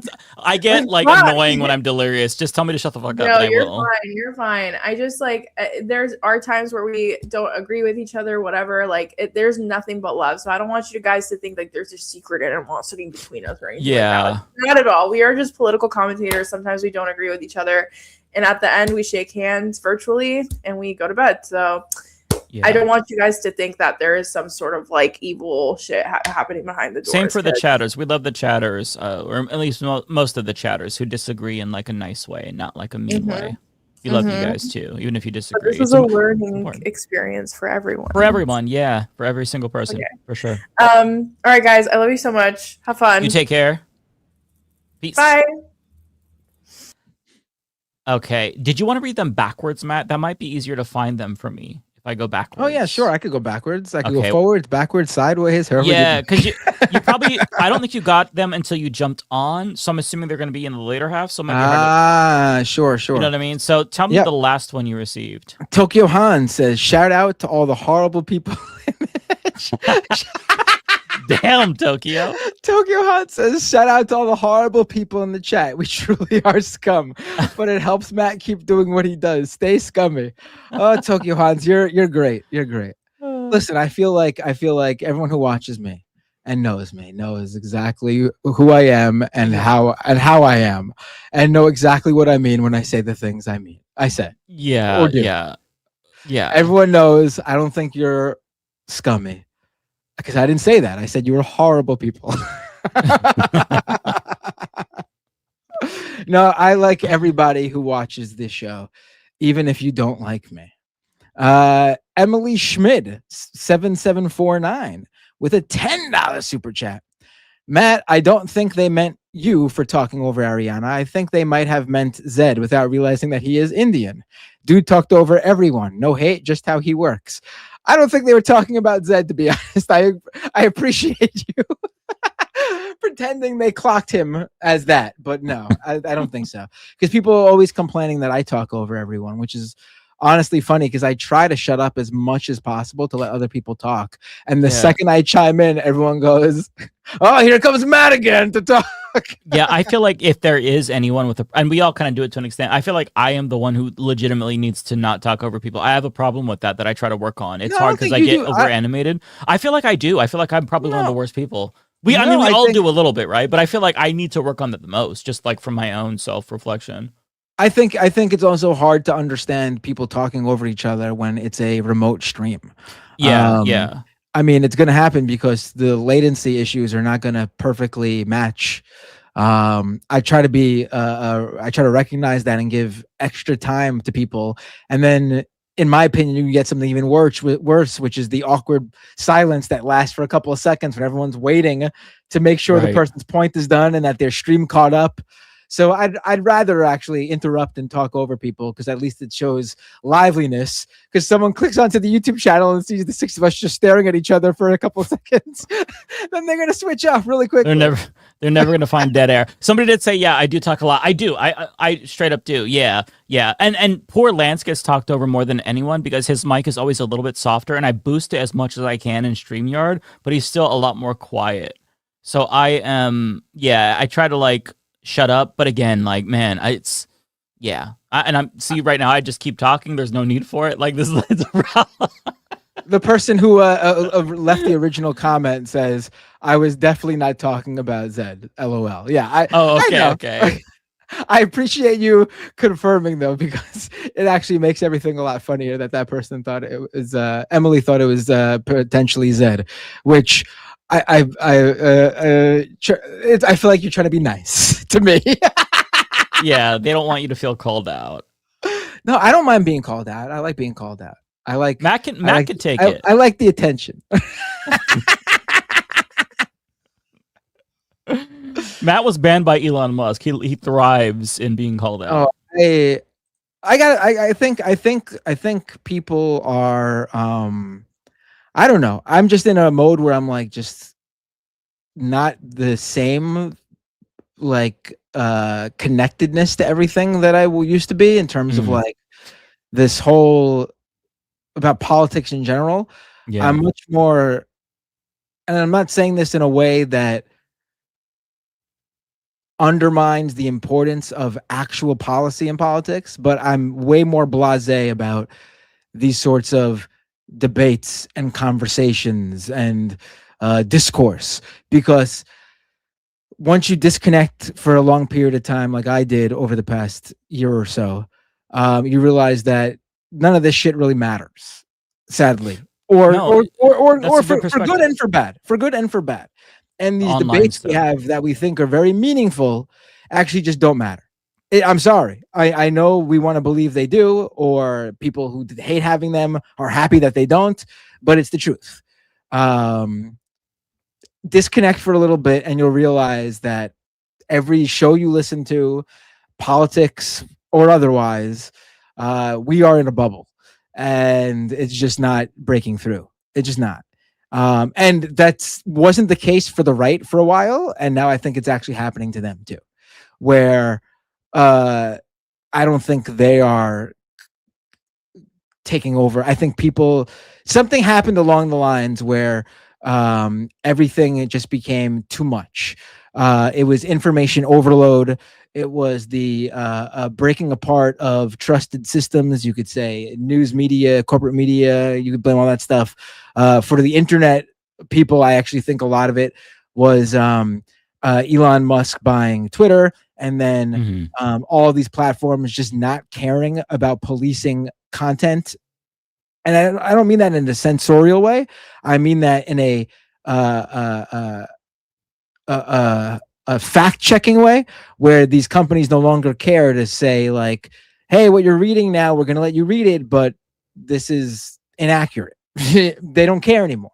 And I think once those lines were blurred and you combine that with most people, and not just Americans, most people's media literacy, you'll find that unfortunately any sort of this intellectual debate or discussion just doesn't fucking matter, because it's not breaking through. It's just not cutting it anymore. You just got to fucking go out there and do. I mean, I think Mamdani is a great example of that. He didn't wade into like any of this shit. He stuck to his talking points of what he wanted to do, and connected with people through things like the World Cup and the Knicks, and people fucking love him. I memean, he could have been online having debates about identity politics and going on, but he I don't mean just to single out identity politics. I'm just the first example that came to my mind. I know what you're saying. Talking about anything. That's fair.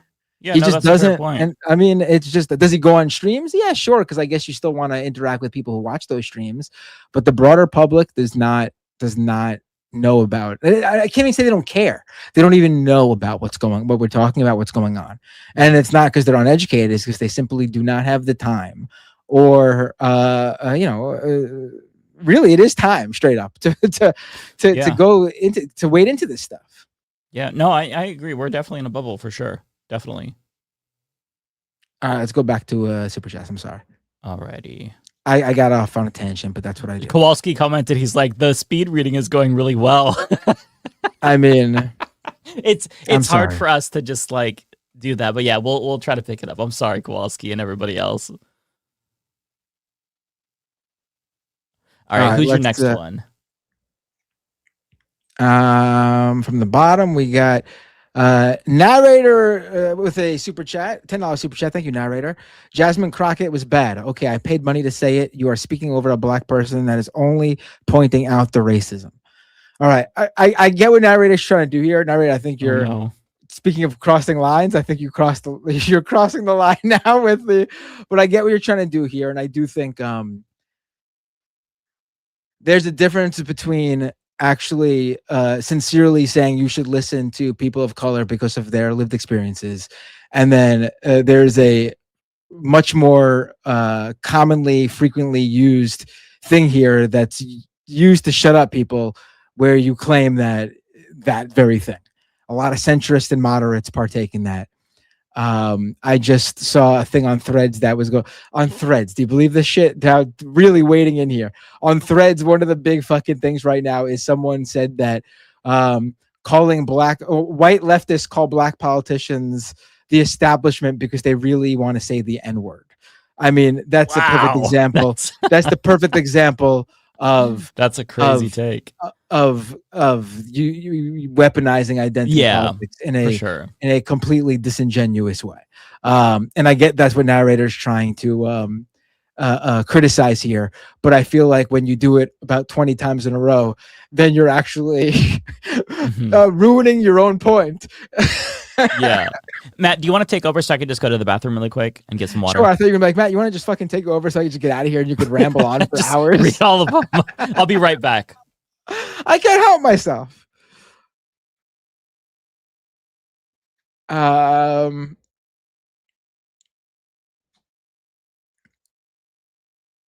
Max Danger, this is not a super chat, but he says, I'm not online, but here's Threads drama. To be fair, I never said I wasn't online. I said I've been less online. For someone like me, I don't think for people who know me, you guys know how online I used to be.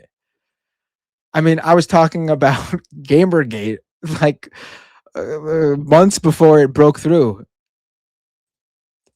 And I was getting shit from Sam Cedar and Michael Brooks for talking about it at the time. Talk about a mea culpa. They said sorry to me for not taking that seriously for years afterwards. And I don't think that's even necessary. I spiked the football a little bit because why not? But I don't think it's necessary to apologize for not being able to see the future. I just don't. All right, let's see. We got super quick. What is this? Super quick. Where? I can't. Here we go. Super quick. Deathstroke MC says, Zionist Wesley Bell is being sued for assault, battery, and negligence. Is that true? I don't know enough about that. Is it? What are the allegations? And if they rise to such a level, again, I'm not going to go into it because I don't know what the assault and battery is. But okay, sorry. Goofy Goober Prime with a $10 super chat. Finally, a conversation I want to talk about. Hey, Matt, what two teams do you believe will be the finalists for the World Cup? Also, you have some banger shirts. Show them more often. Oh, thank you. I will. Why not? Who I believe will be the finalists is different from who I want to be the finalists. I believe it is likely we'll see a rematch between France and Argentina from last World Cup. That looks to be the way things are going, quite frankly. Do I want to see that? You know what? I wouldn't mind seeing it. It's not my first choice, but I do think it'd be a really good match. What I would like to see is anyone versus Norway. I want Norway to take it all the way so bad. So I was at the Norway-Brazil game. I went to the World Cup game. I did not pay for the ticket. I went there as a journalist. Just before anyone starts talking about me being hoity-toity and paying for thousands of dollars for World Cup seats, I would not have went if I wasn't given a ticket for my job. And I was really impressed with Norway. They played against Brazil and eliminated Brazil in a way that I did not know that Norway team was capable of. And also Holland is fucking amazing. He seems like, not only is he amazing on the pitch, but he's looks to be an amazing person in real life. He seems like an actual good dude. And it's not very often that a major athlete who's 6'5" and looks like he does seems to be a good person. Maybe someone will come out with something and use this against me and say I have to apologize for saying Erling Haaland looks to be like a good guy. But as far as I know, he seems like a good person. The Synapsis with the member super chat. Great show today. How has it been 3 years following you, Matt? I don't know. I don't know how it's been 3 years, but I appreciate it. And thank you for the support, the Synapsis. Old Man Philly. Thanks for my Thursday Binder fix. MR and Leftist Mafia. Instead of calling Emma's backup band the MMBBs, could we go with MB squared? That's actually what we called Matt and Mike Mondays for a little bit. If you go way back to when Michael Brooks and myself would host the Majority Report on Mondays. See, way back when Sam would take off on Mondays to give himself a 3-day weekend. And so the day where the B team would take over was Mondays. And so people would call it MB squared. So I don't think we could use that because Michael Brooks is the MB squared. But I appreciate the idea. Toy Box Brie with a super chat. Pick me, Mitch needs to make up his mind already. Kowalski, the super chat. Mike is sitting high being right now, but little does he know that he promoted me. And when the cringe of my farmers only page is made public, it will shake the whole mafia like an animated triangle. Tokyo Hans with a 200 yen super chat. Here's like 2 cents, Matt. I appreciate the callback. That's great. I want to be clear. I wasn't making fun of you for being cheap because I don't think you are. You give a lot via super chat. I was making fun of yen for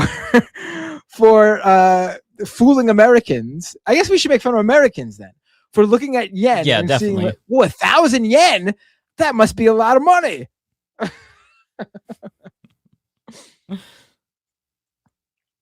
Although it is pretty funny, I just said I was mocking yen. I know what you were saying, though. It is Americans that take the L. I like the concept of mocking a monetary value. Tropical Ding Dong with a super chat. Onion headline. DNC vows to replace Graham Platner with establishment grapist. Foresto Montero with a super chat. The way the initial story about Platner's exes left out the big story makes me suspicious that he was an op from the beginning. No, I don't think. I think we did not get conspiratorial or anything like that. I think no. And someone pointed out before that how can I call him say he still had his politics were legit and leftist when he worked for Blackwater or whatever. And I think that's also misconstruing what I'm saying. Whether or not you whatever you call his politics, whether you consider them to be leftist or not, that's not what I'm saying. I'm saying what he believes and what he espoused, however you want to classify it. I think he wasn't lying about that. That's all I'm saying. And we also have to get beyond the idea that this guy couldn't have had these politics because of insert whatever it is that you don't like about him. And there's a number of things, obviously, because leftists can do bad things. People on the left can, unfortunately, do bad things like the things Platner is being accused of or the things that are in Platner's history. We can't have this like fallacy where like no true leftist or whatever. It seems wrong.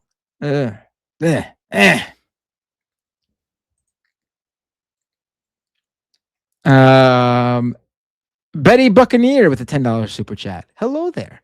Thank you, Betty. That's the most controversial statement that's been said all night. Tokyo Hans with another super chat. I feel like McConnell had his one foot in the grave for so long that he has been trying to out caskets like shoes. One day, my constant "he must be rolling in his grave" jokes will finally come true. Yeah.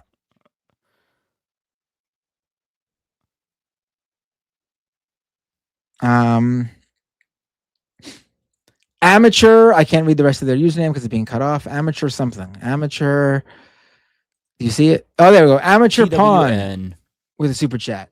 It's been a full-on week from the online left. People have been tense. I think we should all come together, hold hands, and dance on Mitch's grave. We can't even do that. We can't even do that, though. We could preemptively dance because we know it's coming, right? Like he's kind of 1 foot in, 1 foot out. I think we could celebrate a little bit, and then when we get the actual headline, then we have the biggest celebration ever. And I won't be even controversial for doing that. Everybody will be with me for being happy about somebody dying because that man is objectively a demon. So it'll be nice. Even liberals will be like, and some conservatives will be happy. So it'll be a big day for the country. Yeah, but we don't want to party with the conservatives who are happy because they don't like him because they feel like, and this is insane to me, they feel like he's not right wing enough. Yeah, they have no idea what he did for them. He's like the fucking kingpin of everything that happened that in their favor. Like him, you could like tie everything back to like Mitch McConnell, Newt Gingrich, and a couple of other people in that like gang of foes. That really, I don't know what else to call them. No, I mean like if we could get somebody on the left half as effective, like at the institutional level, at the procedural level as Mitch McConnell, we would be in such a different place as a country. Yeah, but you didn't support him. So, I mean, Graham Platner can become... Too soon. I mean, listen, I'm saying that just to be an asshole and to joke around. But also, I hate to say it, only someone with sort of inscrutable morals could be someone like that, honestly. Because Mitch McConnell goes beyond like playing. I don't necessarily agree. Mitch McConnell went beyond playing the game. He was just I don't agree. Morally, like I think AOC is a good example of someone who's plays smart politics. That's not Mitch McConnell. No. I totally agree with that. Yeah.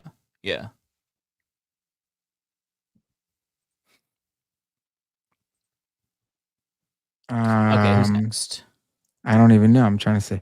For us though, says in fun news, someone wrote a serious article about how Hassan found a way to force McConnell to reveal whether he's alive by claiming to be sexting him. Are you serious? I gotta Someone find this. took that seriously? He says they wrote a serious article. Okay, I'll check that out. That's funny if true.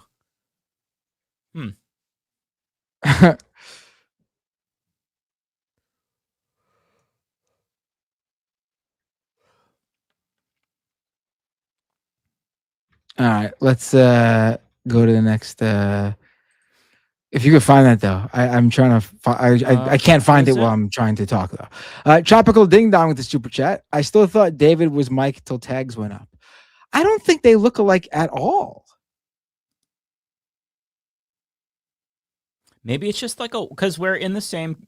Like if you were making a character from scratch, David and I's defaults would be relatively similar. Like we're not that far apart on the character creator slider. Maybe I'm not sure. I guess maybe because like, I guess if you just tune into YouTube and you're not familiar with everybody, the Humanist Report and the Rational National do feel like they could be a similar in like content. I don't know how to explain it. I mean, we have nearly identical politics. We're both white guys with basic white guy names. We have a similar delivery, I think. That's a little bit more laid back. I mean, it's hard to say. Binder or Bust 9960. Welcome. Became a supporter on YouTube. Became a YouTube member. Wow. Thank you so much. What a very specific username you've committed to for the rest of your YouTube. I appreciate that. Narrator with a member for 36 months super chat. Bernie Sanders is a Zionist. Right. And I think that's another point. Like, if Zionist is a deal breaker, then you can't really support Bernie or Brad Lander. I mean, I feel like you need to also add in that he's not like a right-wing Zionist. I think I would prefer no Zionists. I'd prefer anti-Zionists. But I don't know. I guess I live in a world where I can't always get that. And you got to support people who are with you on 99% of the issues. I mean, yeah, Bernie's a liberal Zionist, which is awful, but objectively speaking, he is one of the best senators, if not the best senator on the issue of Israel-Palestine. It sucks that the bar is in hell, but that's where we're at. So, you take Oh, Ashley says Bernie ain't no Zionist. I'm sorry to say, and I say this is a Bernie. Yeah, he is a Zionist. He is. If you need to know what the definition of Zionist is, I think. Yeah. So other people are shocked. Grit says, "How is Bernie a Zionist?" LOL. Because he believes in the Israel, the project of Israel as a Jewish state, in particular, an ethno state. Yes. To be clear. Yes. Yeah, he believes that in his own words. I think people are mistaken to the fact that Zionism doesn't just mean that you're Jonathan Greenblatt from the ADL. Yeah. And to be clear, Bernie has come a long way on this issue. If you go back to 2014, those of us old head Bernie bros, we were pulling out our hair during the 2014 Gaza massacre that Israel did, because Bernie was getting confronted about it at town halls, and he straight up was like, Israel has the right to defend itself. Like, I shit you not. So he's come a long fucking way. He really has. Like this is an example of and someone said I can't find it anymore. I don't remember. I don't want to paraphrase either because it was specific, but this is an example of, you need to go with someone who votes in the way that you want and not what's in their heart. Because Bernie Sanders in his heart believes in a Jewish state of Israel, and he's done things, although his more recent votes have not reflected this.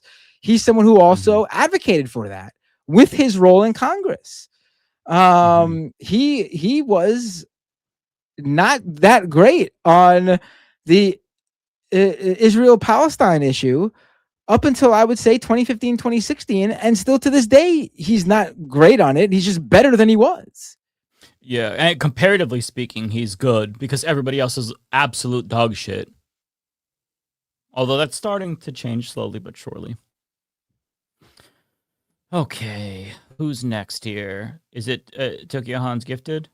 I think I could be out of order though. Yeah. Tokyo Hans with 5 gift memberships. Thank you so much, Tokyo Hans. The Breaker of Walls with a super chat. Point, Matt. We have to show grace that people can change, or we aren't leftist. Yeah, I mean that's what I believe, and I understand the people. I do agree with that. I do agree with that for sure. I also agree with the fact, though, that you need to show that you've changed, and you can't just jump right into a major election and expect people to trust you. Yeah. I think there are different levels of how people of trust, and I think no one is wrong or right for feeling that way. People probably go off that based on their experience, and I think a lot of times we think of negative experiences, because those are the ones that usually probably affect you the most, which is why you don't trust people.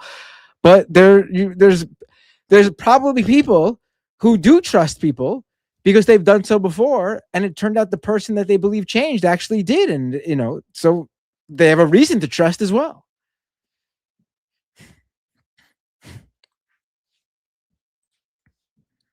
The Bay Photo says, so how about Trump meddling in the World Cup? LOL.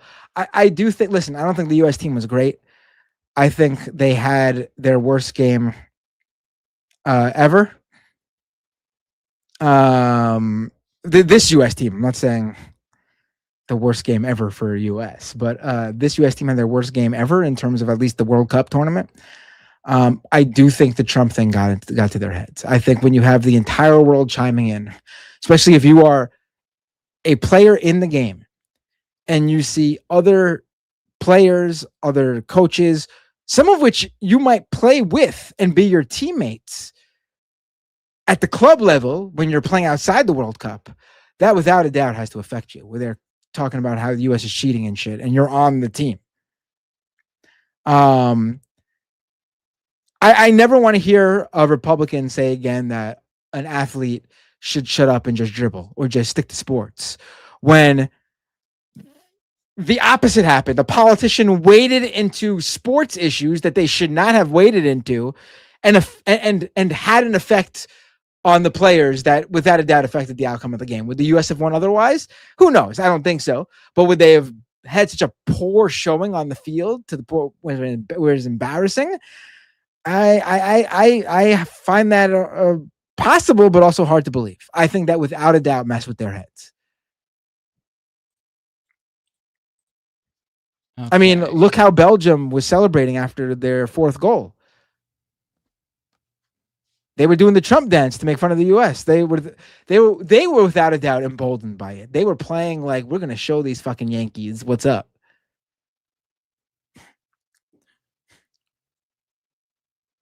Okay, who's next? Narrator says being a leftist is being right too soon. You were not right soonest here. Pay your grandma flesh and say 40 Karl Marxes. Narrator, I get what you're saying. I think, I'm not as over the top as you are, but I think, I think you know where I am on this. Hunty Money with a super chat. Zaid Tabani was a literal Nazi's biggest cheerleader because she was grifting about Israel. MTG, boy, please, we saw you glaze for obvious. Oh, okay, this was the one that. Oh, so they weren't mistaken. Yeah. Okay. Yeah. This was real. Yeah. Well, I did not see him glaze Marjorie Taylor Greene. I would have made fun of him for that. He made numerous raps. He made numerous raps. Actually, I remember. What's his thing called? The freestyle the news. He did numerous freestyles where he's talking about, oh, MTG's my girl, yo. She's the best in the world. We should ask him. Do you remember that Forgiato Blow song about Marjorie Taylor Greene? Maybe he produced that. We should ask him. Yes, he did produce that. Yep. Okay. You down with MTG? Yeah, you know me. You down with MTG?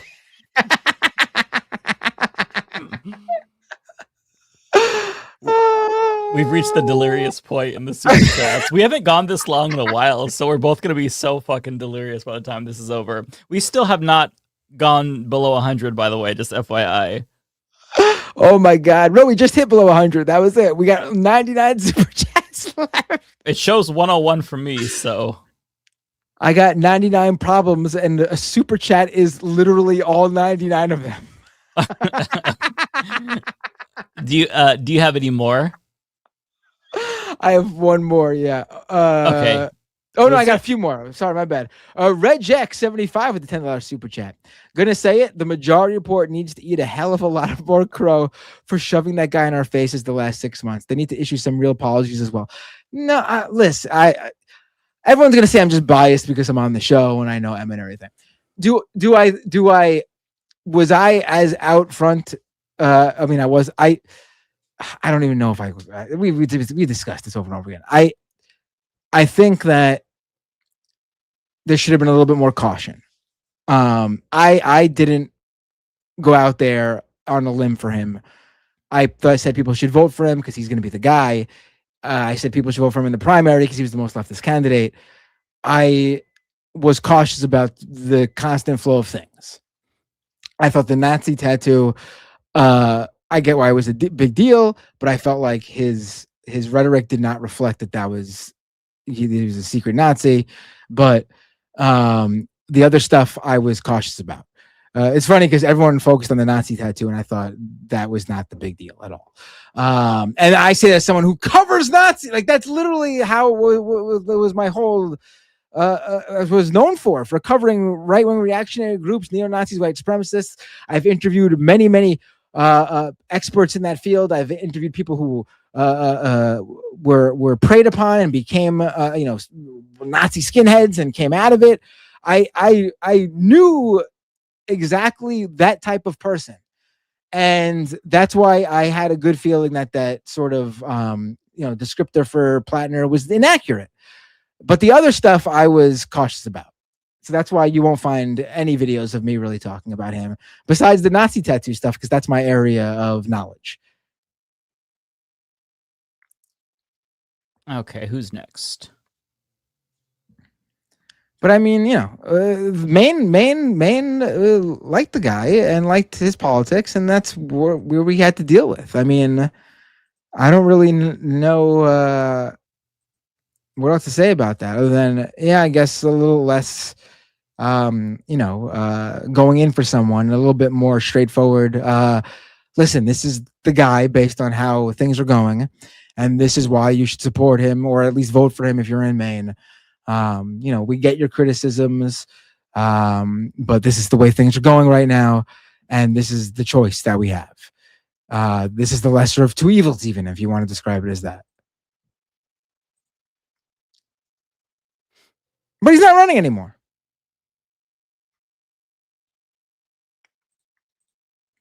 I think that's it for me, unless I got some new. Oh wait, C. DeGenemer says unionizing my workplace, real you electrolysis. They're bouncing our paychecks and union busting. We've been walking out at Lakewood's location. Very good, nice. Oh wait, I got one more. I got 3 more new ones that came in through the bottom. Okay, I couldn't find the Jinmer one, but don't worry about it. It was really old. Well, I'll start at the bottom again. Okay. Goofy Goober Prime with $10 super chat. Your reply warmed my heart. I was torn watching Norway, Brazil, but as a Norwegian, I'm greatly enjoying this World Cup, especially seeing Norway fans showing their cultural silliness in Times Square. All for I can't speak Norwegian, but I like Norway. I thought they. I'm a fan of anyone who hasn't won before. I would like to see a new team win. Also, I know a lot of people hate Argentina, but I really do like Messi. I think very rarely do you see someone who's called the best who actually like hands down is the best.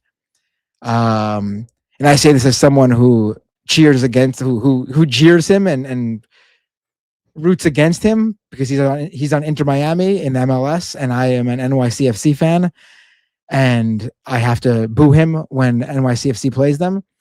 But completely no bias.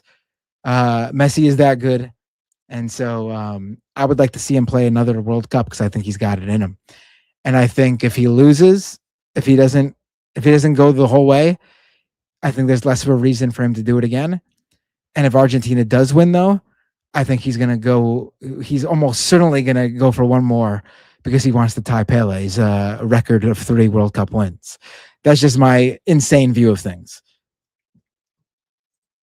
But if it's down to Norway, Argentina, I'm rooting for Norway, but would also be happy if Argentina wins.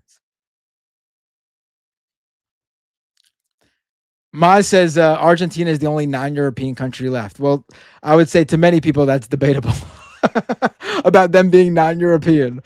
If anything, Argentina is the most European South American country left.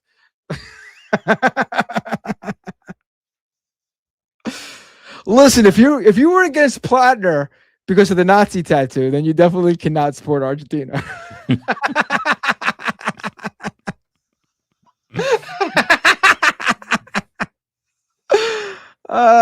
All right, let's go to Emily Schmidt with a super chat. I just paid to say that I love Mike and Binder banter. Don't apologize for talking so much. Highlight of my week. Thank you, Emily. Well, thank you. Sometimes I feel like we're delirious, or I am at least. And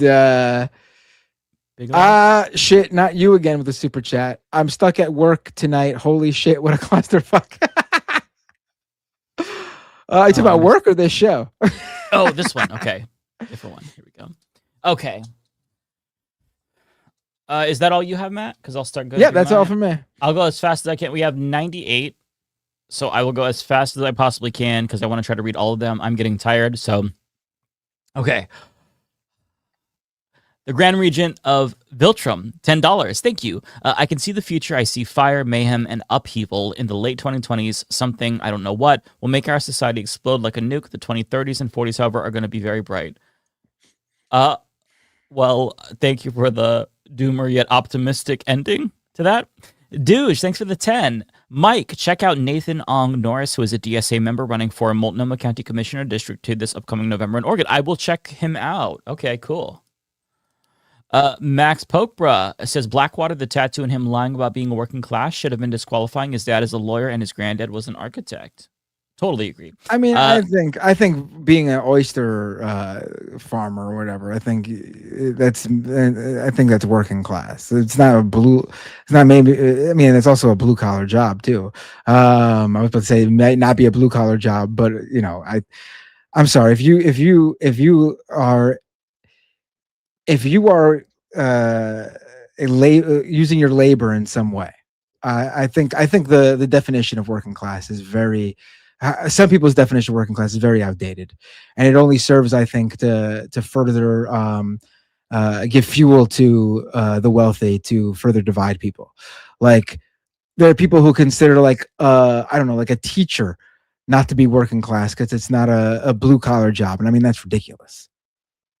I think the point is that he's more they really played up this idea that he was like this poverty-stricken kid who's poverty drafted, when in actuality his family was much more like wealthier. But I don't know enough about that. But no, yeah, I see your point too. Thank you, Tyler, for being a member for 42 months. Really appreciate that. Seven Cyclops says Maynard here voted for Platner. If we aren't given a policy-aligned replacement, a majority of us will be sitting out general election. Yeah, and I don't blame you for that, honestly. Anupam says, not to be rude, but you remember when I sent Mike a super chat last week saying Platner should drop out, and half the chat called me a dunce. Oops. Tropical Ding Dong says McConnell remaining technically alive for an extra 3 weeks because of a cheap procedural maneuver is exactly how he would have wanted to go out. 1,000%. Wanda, thanks for the 20. I want to publicly thank you for defending black and brown leftists who came under attack by white leftists for not endorsing Platner. Public apologies owed to Chris Rabb for the attacks he endured. Love to you, Mike. Well, thank you so much, Wanda. I appreciate that. Yeah, Chris Rabb was dragged pretty hard, and I really felt bad for him. Wait, what happened? What did he do? I think that he was getting shit for not endorsing Platner, because he kind of like voiced the same criticisms that like some of us are voicing, and yeah, I mean, I think it was smart politics to just not say anything. Honestly, yeah, and that was kind of his position. He was sitting it out because he had endorsed. AOC was asked. AOC was asked, and she just said she didn't wade into that race. I mean, that was a smart thing to do. Yeah. It was like, hey, you're endorsing Darla, so why wouldn't you endorse him? And that it was like, that was sort of my own personal way of touching on it.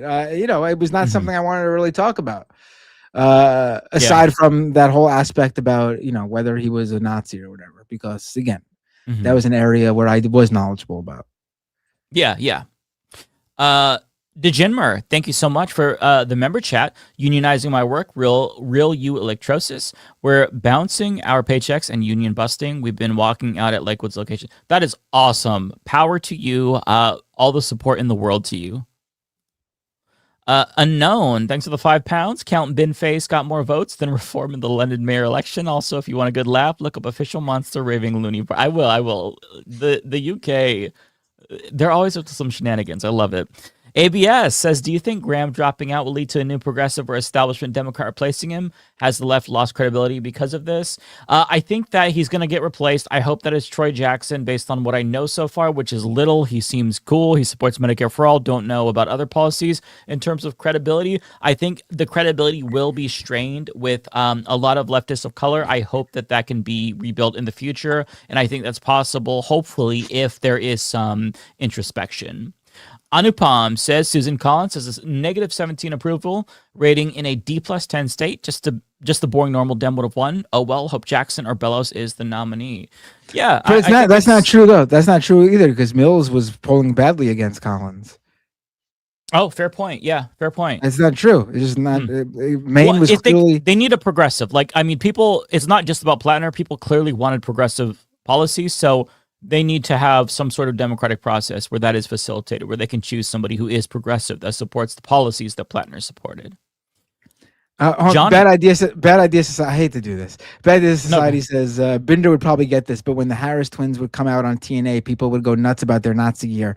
I hadn't a clue about that stuff at the time. Right, and their Nazi gear was literally the SS symbol, and even that one, like the only universally like recognized Nazi symbol for the vast majority of people is the swastika. I know everyone in this chat will start yelling, but what about this one and this one and this one? You got to leave this political bubble that we're in, where we know what the insignias and the logos and their wink winks and their not so subtle wink winks either. We know, but most people would only recognize the swastika. I mean, that's why the right started using the black sun. And remember that Ron DeSantis video? A lot of people don't know that. Yeah. No, yeah, Americans are not very savvy when it comes to these things. Our education sucks. I'm reading this comment is funny from Johnny. No offense, but have you noticed that people with glasses tend to be unhinged? Jimmy Dore, Michael Tracy, Matt Walsh, Benny Johnson, James Carville. I carry the weight of all glasses people on my shoulders, man. It's lonely. That's a good point you bring up. I will try to not be unhinged as a glasses wearing person. And I'm getting new glasses. Hopefully they should come in tomorrow. So maybe they'll make me appear less unhinged. Okay. Gorgonzola says, wanted to shout out a candidate running in my legislative district here in Southern AZ who was endorsed by Tucson DSA, Miranda Lopez, for LD21. Hell yeah. Thank you for shouting her out. Fargonaut, Mike and Lance, if either of you were in a snoring contest, which of you would be loud? I don't know. I've never slept next to Lance. And Mike, I gotta say, I read that first as snorting contest, and I was gonna say, what the fuck were you guys talking about before I got on the show? I feel like, what were you guys talking about? My brain is such like mashed potatoes right now that like everything is gonna make me laugh. So I apologize if I have the giggles, but that's funny. And Mike, since you said you nose snore, were you told what it sounded like? It'd be funny. Do you mouth snore too? I don't know. You are so obsessed with snoring, Fargana, and I find it fascinating. I'm wondering what your fascination is with snoring. It's peculiar, but it's funny. It's funny. It's endearing. Not really. Rachel Atwood says, I'll campaign for whoever in Maine, hopefully TJ, Troy Jackson. Yeah.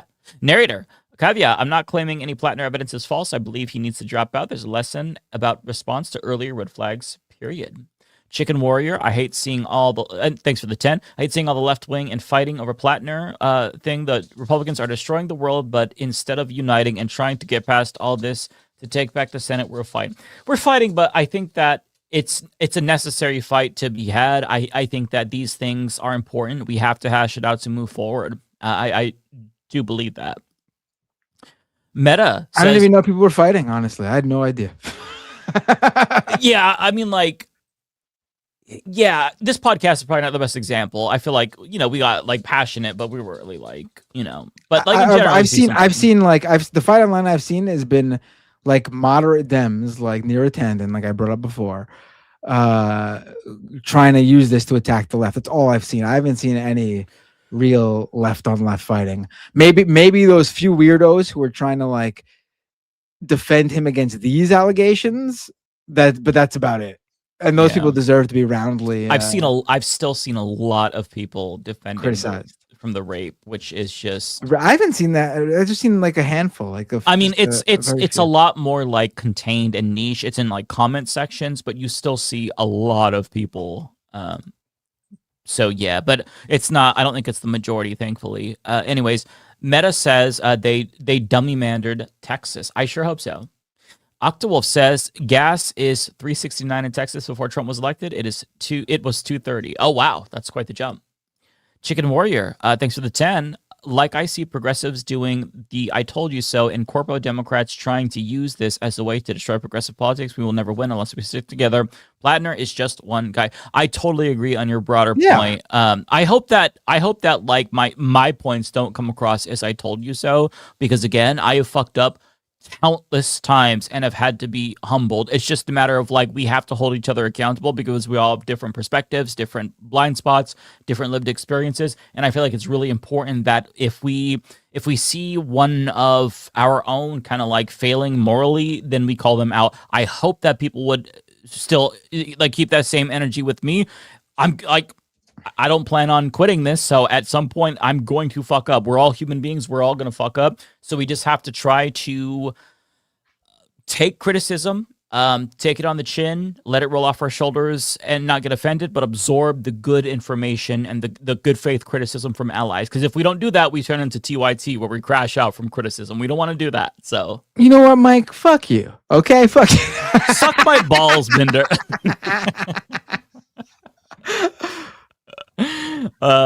Not really Rachel Atwood. Count Binface for MP of Collectin on the Sea. Narrator.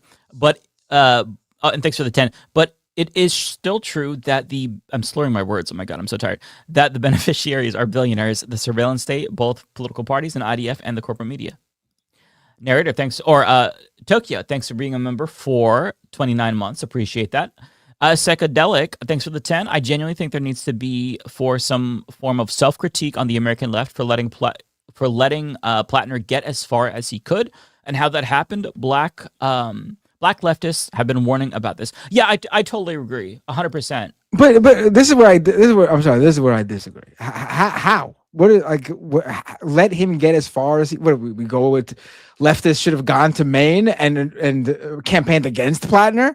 Like the people, like the reason Platner got to where he was because the people of Maine supported him. I mean, I don't know what else to say about it. I think maybe what they meant is that instead of like maybe not letting him get this far, not jumped on the bandwagon and rode as hard and defended every single thing. Maybe that's kind of, I think. If that's what they mean, then okay, yes. Because I agree. Like the left, generally speaking, most of us had no control. We weren't in Maine, but I agree with the overall point that we just need to take into account voices of people who kind of get drowned out in this space because it's a mostly like white dominated space, and I think that we can learn a lot from each other, especially people who have different experiences than us. So like that was kind of like the overall point that they were making. I think that I definitely agree with. Narrator, thanks for the 10. Is it true the beneficiaries have unfathomable power? It is true. I'm sorry. It is true they have a history of using false allegations of SA in the aftermath of October 7th and have been silent on systemic SA on IDF prisons. But yeah, that's not the case of Graham Platner. I know that's not what you're implying, but just to be clear, in case anybody thinks that's not the case with Graham Platner. His girlfriend did not work for Israel. She's just a regular-ass American woman who lives in Maine. Tokyo Hans, Halloween in 3 months. Can you dress like Pierre Poilievre or just dress like it regularly to try to trick people into thinking you are Canadian? Maybe I will. DJ Yankees says Victor Marx is somehow less embarrassing than our current Redditor-in-Chief, Jared Polis. You may be right. I didn't think about that.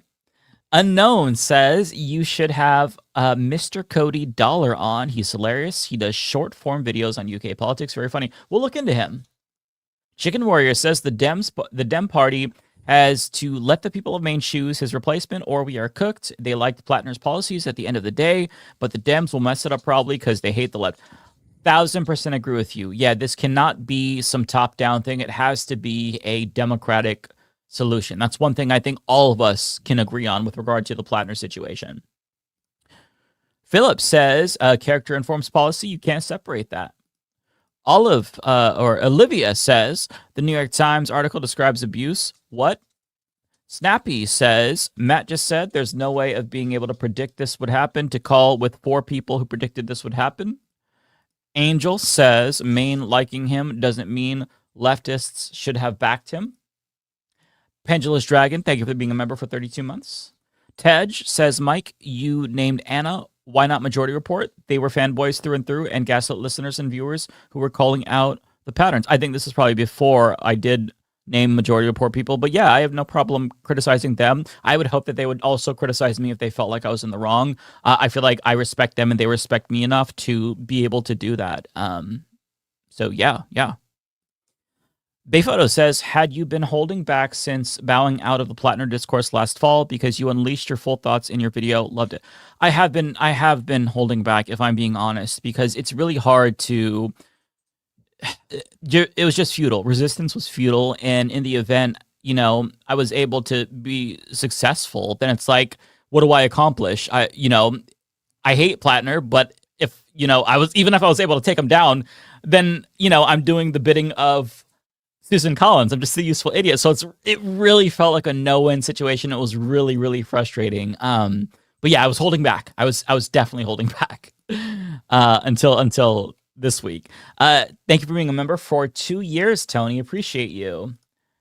Justin says, some chatters on here are missing the point by just attacking Matt and David, thinking you guys are attacking them when that's not what's happening. This is a learning experience for many of us. Yeah, I hope that it didn't come up. And I don't think that Matt and David would think we were, or hope that they don't think that we were attacking them. That at least wasn't my goal. We just have disagreements, and we have to it was important to hash it out. And I feel like our disagreements aren't even that far in the end, like when it comes down to it. Lux says Binder and Dole's behavior right now is the only reason why POC leftists like us are so fed up right now. I don't want to call them out. I don't think that they were the biggest offenders on the Platner thing, but want to move on from that. Octo says, I'm working to save and fix Texas. Hey, good on you. Tropical Ding Dong says, I think Zed is wrong. If main DNC selects a Zionist centrist, it sinks leftist politics. Narrator says, I appreciate that Platner being a white man. Closer to that, the more you get to speak, but maybe that's the problem. LOL JK, but serious, laugh y'all. Chris, this convo is democracy at work. Fine job, my friends. Yeah.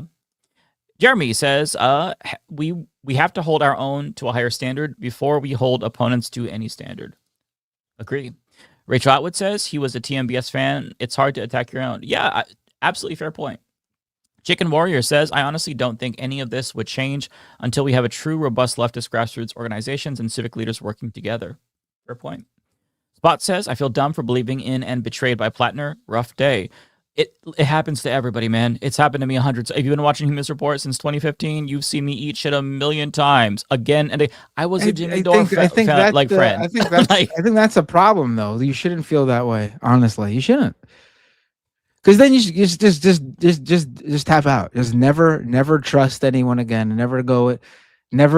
You can't see into the future. And the fact that when the situation changed, you changed your views. I mean, that's how things work. You're not a soothsayer. This isn't the Ides of March. You're not, no one's telling you, Caesar, beware the Ides of March. It's just not how it works. And I promise you, if I could take back so many things I've said on camera, I probably would. My views have, it's not that they've changed radically over the years, but just decisions I've made, things that I've covered, I would have changed a lot. So we just do the best that we can, man. That's all that we can do. We do the best that we can. Hooligan says Anna got harassed by Jimmy Dore and kept quiet for 4 years. Yeah, that happens. People don't necessarily feel comfortable coming out immediately. Jay says, hi guys, I'm going to be honest. I'm kind of irritated with some commentators for not taking the L. If we can't be socially aware, then it kind of feels like we're not much better than MAGA. Yeah, and that's why I try my best to be introspective personally, because I don't want to be like MAGA. And I have family members who just will never, ever, ever admit that they're wrong. So I try my very best to hit that reset button on something I believe. I mean, listen, I was raised evangelical, right? So I had to hit the reset button on my entire life. So I have trained myself to try to question my own beliefs. And sometimes it's hard still, as objective as I try to be, it's hard to admit that you're wrong. We do the best we can, man. We're human. So, but yeah, I agree with your overall point. Narrator, we need consensus on general trajectory. This infighting will not accomplish utopia when everyone is on the same mind. Spirit, white fatigue is so real. All they need is a precious white man mascot of masculinity daddy figure. His apology video was classic abuse talk. Yeah, we didn't talk about his video. His video was dog shit, and it was really appropriate that there was some bird shit behind his shoulder. It was didn't even watch it. I just needed to know he was dropping out. I don't give a shit about what he has to say. Yeah, it's not worth watching that. It's 11 minutes of him not taking accountability, blaming the establishment for the allegation. It's just, you would just get infuriated by it. So I would don't watch. If you haven't seen it, don't watch it. He drops out. He says he's dropping out at the 7-minute mark. That's all we need to know. Hunty says Zed pretending he didn't deride Nazi Marjorie Taylor Greene. Okay, I'm gonna have to ask him about that. Okay, that's funny. Jeremy Elwood says, Abdul, though, did you see the debate? Abdul, I did not see the whole debate. I've only seen clips. I do want to watch the full debate. I do have a video, though, about Abdul tomorrow. Based says, purity politics is why we'll never get any type of power. Between that and the lack of support for due process, we're going to have this convo forever. I don't think this is purity politics, but I respect your comment. Thank you. Snappy, I and probably most chatters here still love Binder, Emma, Kyle. Yeah, of course, you absolutely should. Kyle and Crystal, the reason we are roasting them is because we want them to be better.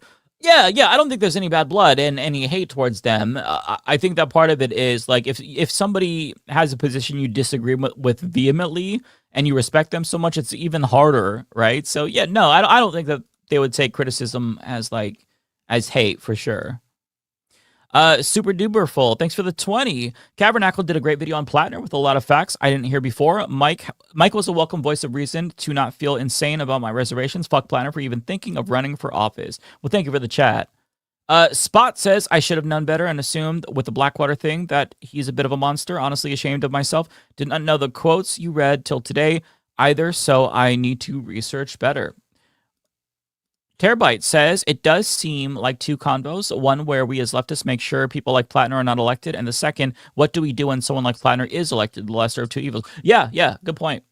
Jeremy Elwood, shush, said Zed Jabrani. I almost said Zoran. Ryan Chan, I defended Platner having flashbacks about what happened to Alex Morse. The Dem machine framed Morse saying he had sexual misconduct / pedophilia, got progressives to circle fire.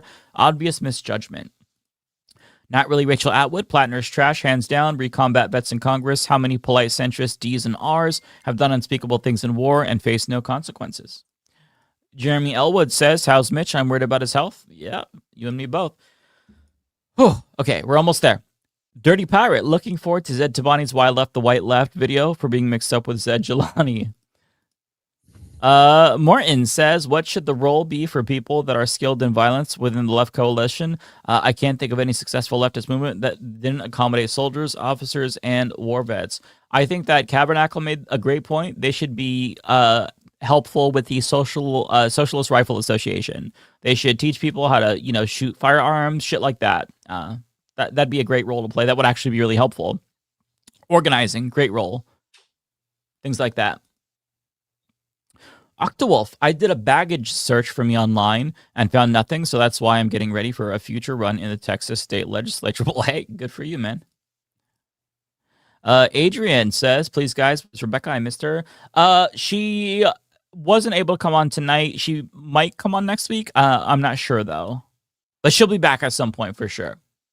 The Breaker of Walls. I, too, spoke to Mitch McConnell for 20 minutes on the phone today. He said, pass Medicare for all. That sounds like something you'd say.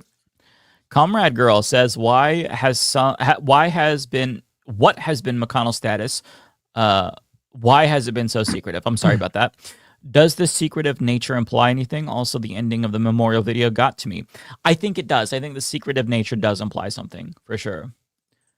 Fly Chomper Fly, Mike sent you an email, re-perspective on McConnell. Okay, I'll try to remember to check that out.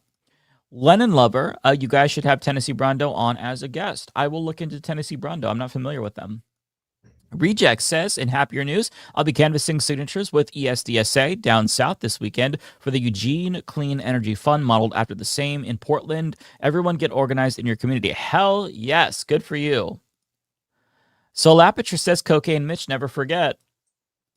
Ryan Chan says, disgusting that Neera Tanden has been implying El Sayed is involved with sexual misconduct and trying to lump with Platner. That's exactly what my video about tomorrow is about. Her and Sarah Hayes doing that.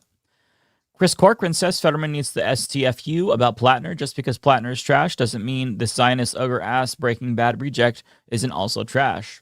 1000%. Cartoon, thoughts on the Xbox layoff week after the PS drama? Man, I'm just sad. I'm tired. The video game industry is such a fucking dumpster fire.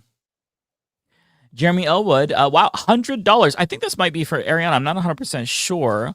Either way, Jeremy, that is incredibly kind. If you send this to me or Ariana, I think it's to Ariana. Let's check in here. Yeah, this is to Ariana, I want to say. So thank you so much. That's really kind. She would be so thankful.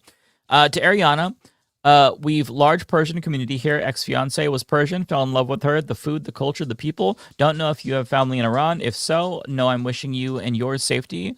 Groma Sabzi tonight and then saw you here. It made me reflect. Thank you for that.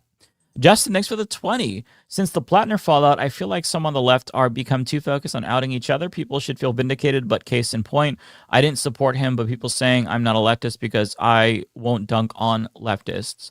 I don't think it's about feeling vindicated. I think that people just would like others to understand what the contention was and what the real, like, what the disconnect was. That's what I think it is. That's at least, like, for me, I really want people to understand my perspective and what I'm trying to argue and why I think it was valid to take the red flags seriously. Angel, here's $5. Find Satan instead. I will. Thank you. Hail Satan. Snappy says, Ariana had a great point earlier. I'm worried that a lot of leftists I respect and love will feel principled. They dropped Platner now, not introspective on how to not have to do that in the future. Yeah, I hope that everybody's introspective. I myself am trying to be introspective as a result of this entire kerfuffle because I think there's a lot of really important lessons we can learn. Old Man in Philly, can we turn over all vetting of candidates to the DSA now? That would be nice because they very clearly know what they're doing. Whoopster says, I'm sorry, Ariana, I forgot this is the left where everyone is right too early. Googly Moogly says the idea of the white U.S. leftists being different from international left POC is correct. Can't criticize Amber Heard, Taylor Swift, Ukraine applauding a Nazi. Platner was the white hero they wanted. Fernando says, not excusing Platner, but I'm sick of how this only matters when the establishment wants it to matter, and when it's progressives, it matters so much that they try to discredit the whole movement. Old Man in Philly says, thanks for caring about blind spots. They're important to recognize. Yeah, for sure. And I am always trying to, like, address mine as well, because you're never not going to have blind spots if you're a human being. So you just got to try to address them. Cartoon says, thoughts on the anti-woke, still doubling down on bashing the Odyssey. Well, the film is getting great early buzz. Do you think it will fail? I think the film's probably going to do well. I have no idea, but if I had to guess, it'd do well, but I'm going to go see it just to spite the right. Cartoon says, I mean, with the film getting great buzz, not will. Oh, okay. Yeah. I mean, I don't care what the right says anymore. They've rehashed this playbook of being offended, woke this, woke that. I don't give a shit anymore. They're just like farting in the wind at this point. I don't think anybody even cares. Vic says, Mike, you were cooking in my opinion. Well, thank you. I appreciate you. I hope that other people found my points compelling and it didn't just sound like I was like screeching insufferably. Synapse, thanks for being a new member. Reaching the end, everybody. Sorry. Cartoon. Also, thoughts on soccer team get the Trump curse? I mean, listen, the Knicks curse, the Trump curse, the soccer curse. Yeah, Trump can't interfere. If Trump's there, they're going to lose. That's just it's a law of nature now.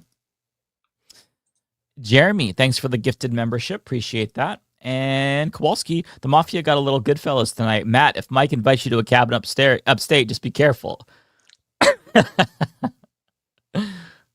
Narrator, Jasmine Crockett was bad. Okay, I paid money to say it. You are speaking over. Okay, this was the one that was already read. Jay Steinheimer, super sticker. Thank you so much. Shit, not you again. This felt like a kid trapped in divorce court. Ouch. Bigamio. Matt, did you debate on of the primary gamer? Oh, one of the primary Gamergate supporters on air. Was it Sargon of Akkad? I don't think I ever debated Sargon of Akkad. That was Michael Brooks. He debated Sargon. I don't remember who I debated. I know I debated Paul Elam, who is a very prominent men's rights activist. Okay. But I'm trying to remember who else. I can't remember, but I definitely didn't. I don't think Sargon of Akkad definitely made like 4 or 5 videos about me. So maybe that's what you saw. Yeah. Oh, wow. I didn't know this lore. Tokyo, thanks for the 1,000 yen. I think the Mike and David confusion is due to their channel names, color scheme. It's easy to mix it up. I am guilty of it. I also always get confused between Matt and Ariana, though. I mean, that makes sense. They do have a lot of similarities as well. They both have brown hair. No, I love that. We both lust over Kowalski. Yes. But I think that's a fair point about David and I's channels. You know, same color schemes and stuff like that, like the white background with the text. I don't think that that's too big of a stretch to like mix this up. Sometimes I'll get mixed up with Kyle. It's more David, but sometimes I get a Kyle too. Taco Face Fart. I hope the new candidate is hot. Don't we all? Emily, Mike, have you seen the Canadian lib commentator Josh Bond? He looks like a Canadian centrist version of you, Mr. Josh Bond. I'll check him out. I haven't seen that person. Omega Star just dipping in for a sec. Hey, nice to see you. Damn, Omega gifted 50 memberships to Ariana. That is crazy. I'm gonna take a picture so that way she can see this, because she's gonna lose her shit. That's insane. Thank you so much for doing that, Omega. She's really gonna appreciate that. Drayden says, everyone who dismissed the NYT article owes apologies, myself included. I uncritically listened to the wrong voices about the first allegations, lost my way. I don't think you have to. I don't think you need to. No, I'm sorry. This one says, to paraphrase a TERF's writings, it takes a great deal of courage to defend against your enemies, but it takes a great deal more to defend against your friends. Yeah, very, very fair point. Alexis says, being a mercenary is worse than being a vet. Psychedelic says, okay, there's a clarification. Well, you don't have to send more for clarification. I'm sorry. What I mean is the bandwagon shit. There were also a lot of red flags with like Blackwater, but I wasn't saying we should go up to Maine or anything. Let's not be silly. I know he because of his policies. Yeah, okay. So that's what I figured you were saying as well. Bayphoto says, talk to Mitch for exactly 20 minutes. He says he's not coming out of hiding until you return his calls, Mike. He just wants to talk for like 20 minutes. I'm not going to call him back. So that's it, everybody. We did it. We got through every super chat. My throat is dry. I feel like I'm going to die, but we did it. It's tough work. Who are we going to raid? Let's see. Oh, I forgot all about Twitch. I don't even have it open on my computer. I wonder if I have Twitch. I have Twitch. Joey Bag of Donuts, resubscriber, Prime subscriber for 19 months. Just got off the phone with Mitch. I just think that was funnier than any of the other ones that had like a long, like creative idea. Just got off the phone with Mitch alone is way funnier to me for some reason. Oh, so we should raid actual Jake. He's on still. All right, let's do that. All right, everybody. Thank you all so much. All right, everyone. A great show tonight. I had a lot of fun. I did too. I appreciate all of you, even those of you who disagree with me, and that's totally fine. It's okay to disagree with me. Have a good night. You all take care. Oh, wait. I forgot to press the start raid button. 1 second. Okay. Otherwise, I think if you press it, it'll... You guys have no idea how much it took me to just sit back and not talk when Mike was reading those super chats. I was really... It was... I was using... Some of you might have saw I was like back here. I purposely sat that way to keep away from the microphone so I could just... not go off on every comment. It's hard because we're both very opinionated and people bring up points that are awesome that you want to respond to, but also sometimes maybe we don't necessarily agree. So it is hard, but yeah, we had so much. We just couldn't. Hopefully people understand. I'm ready, by the way, to raid whenever you are. It's queued up for me. Oh, it's I'm pressing raid now. All right, everybody. We will see you next Thursday. You all take care.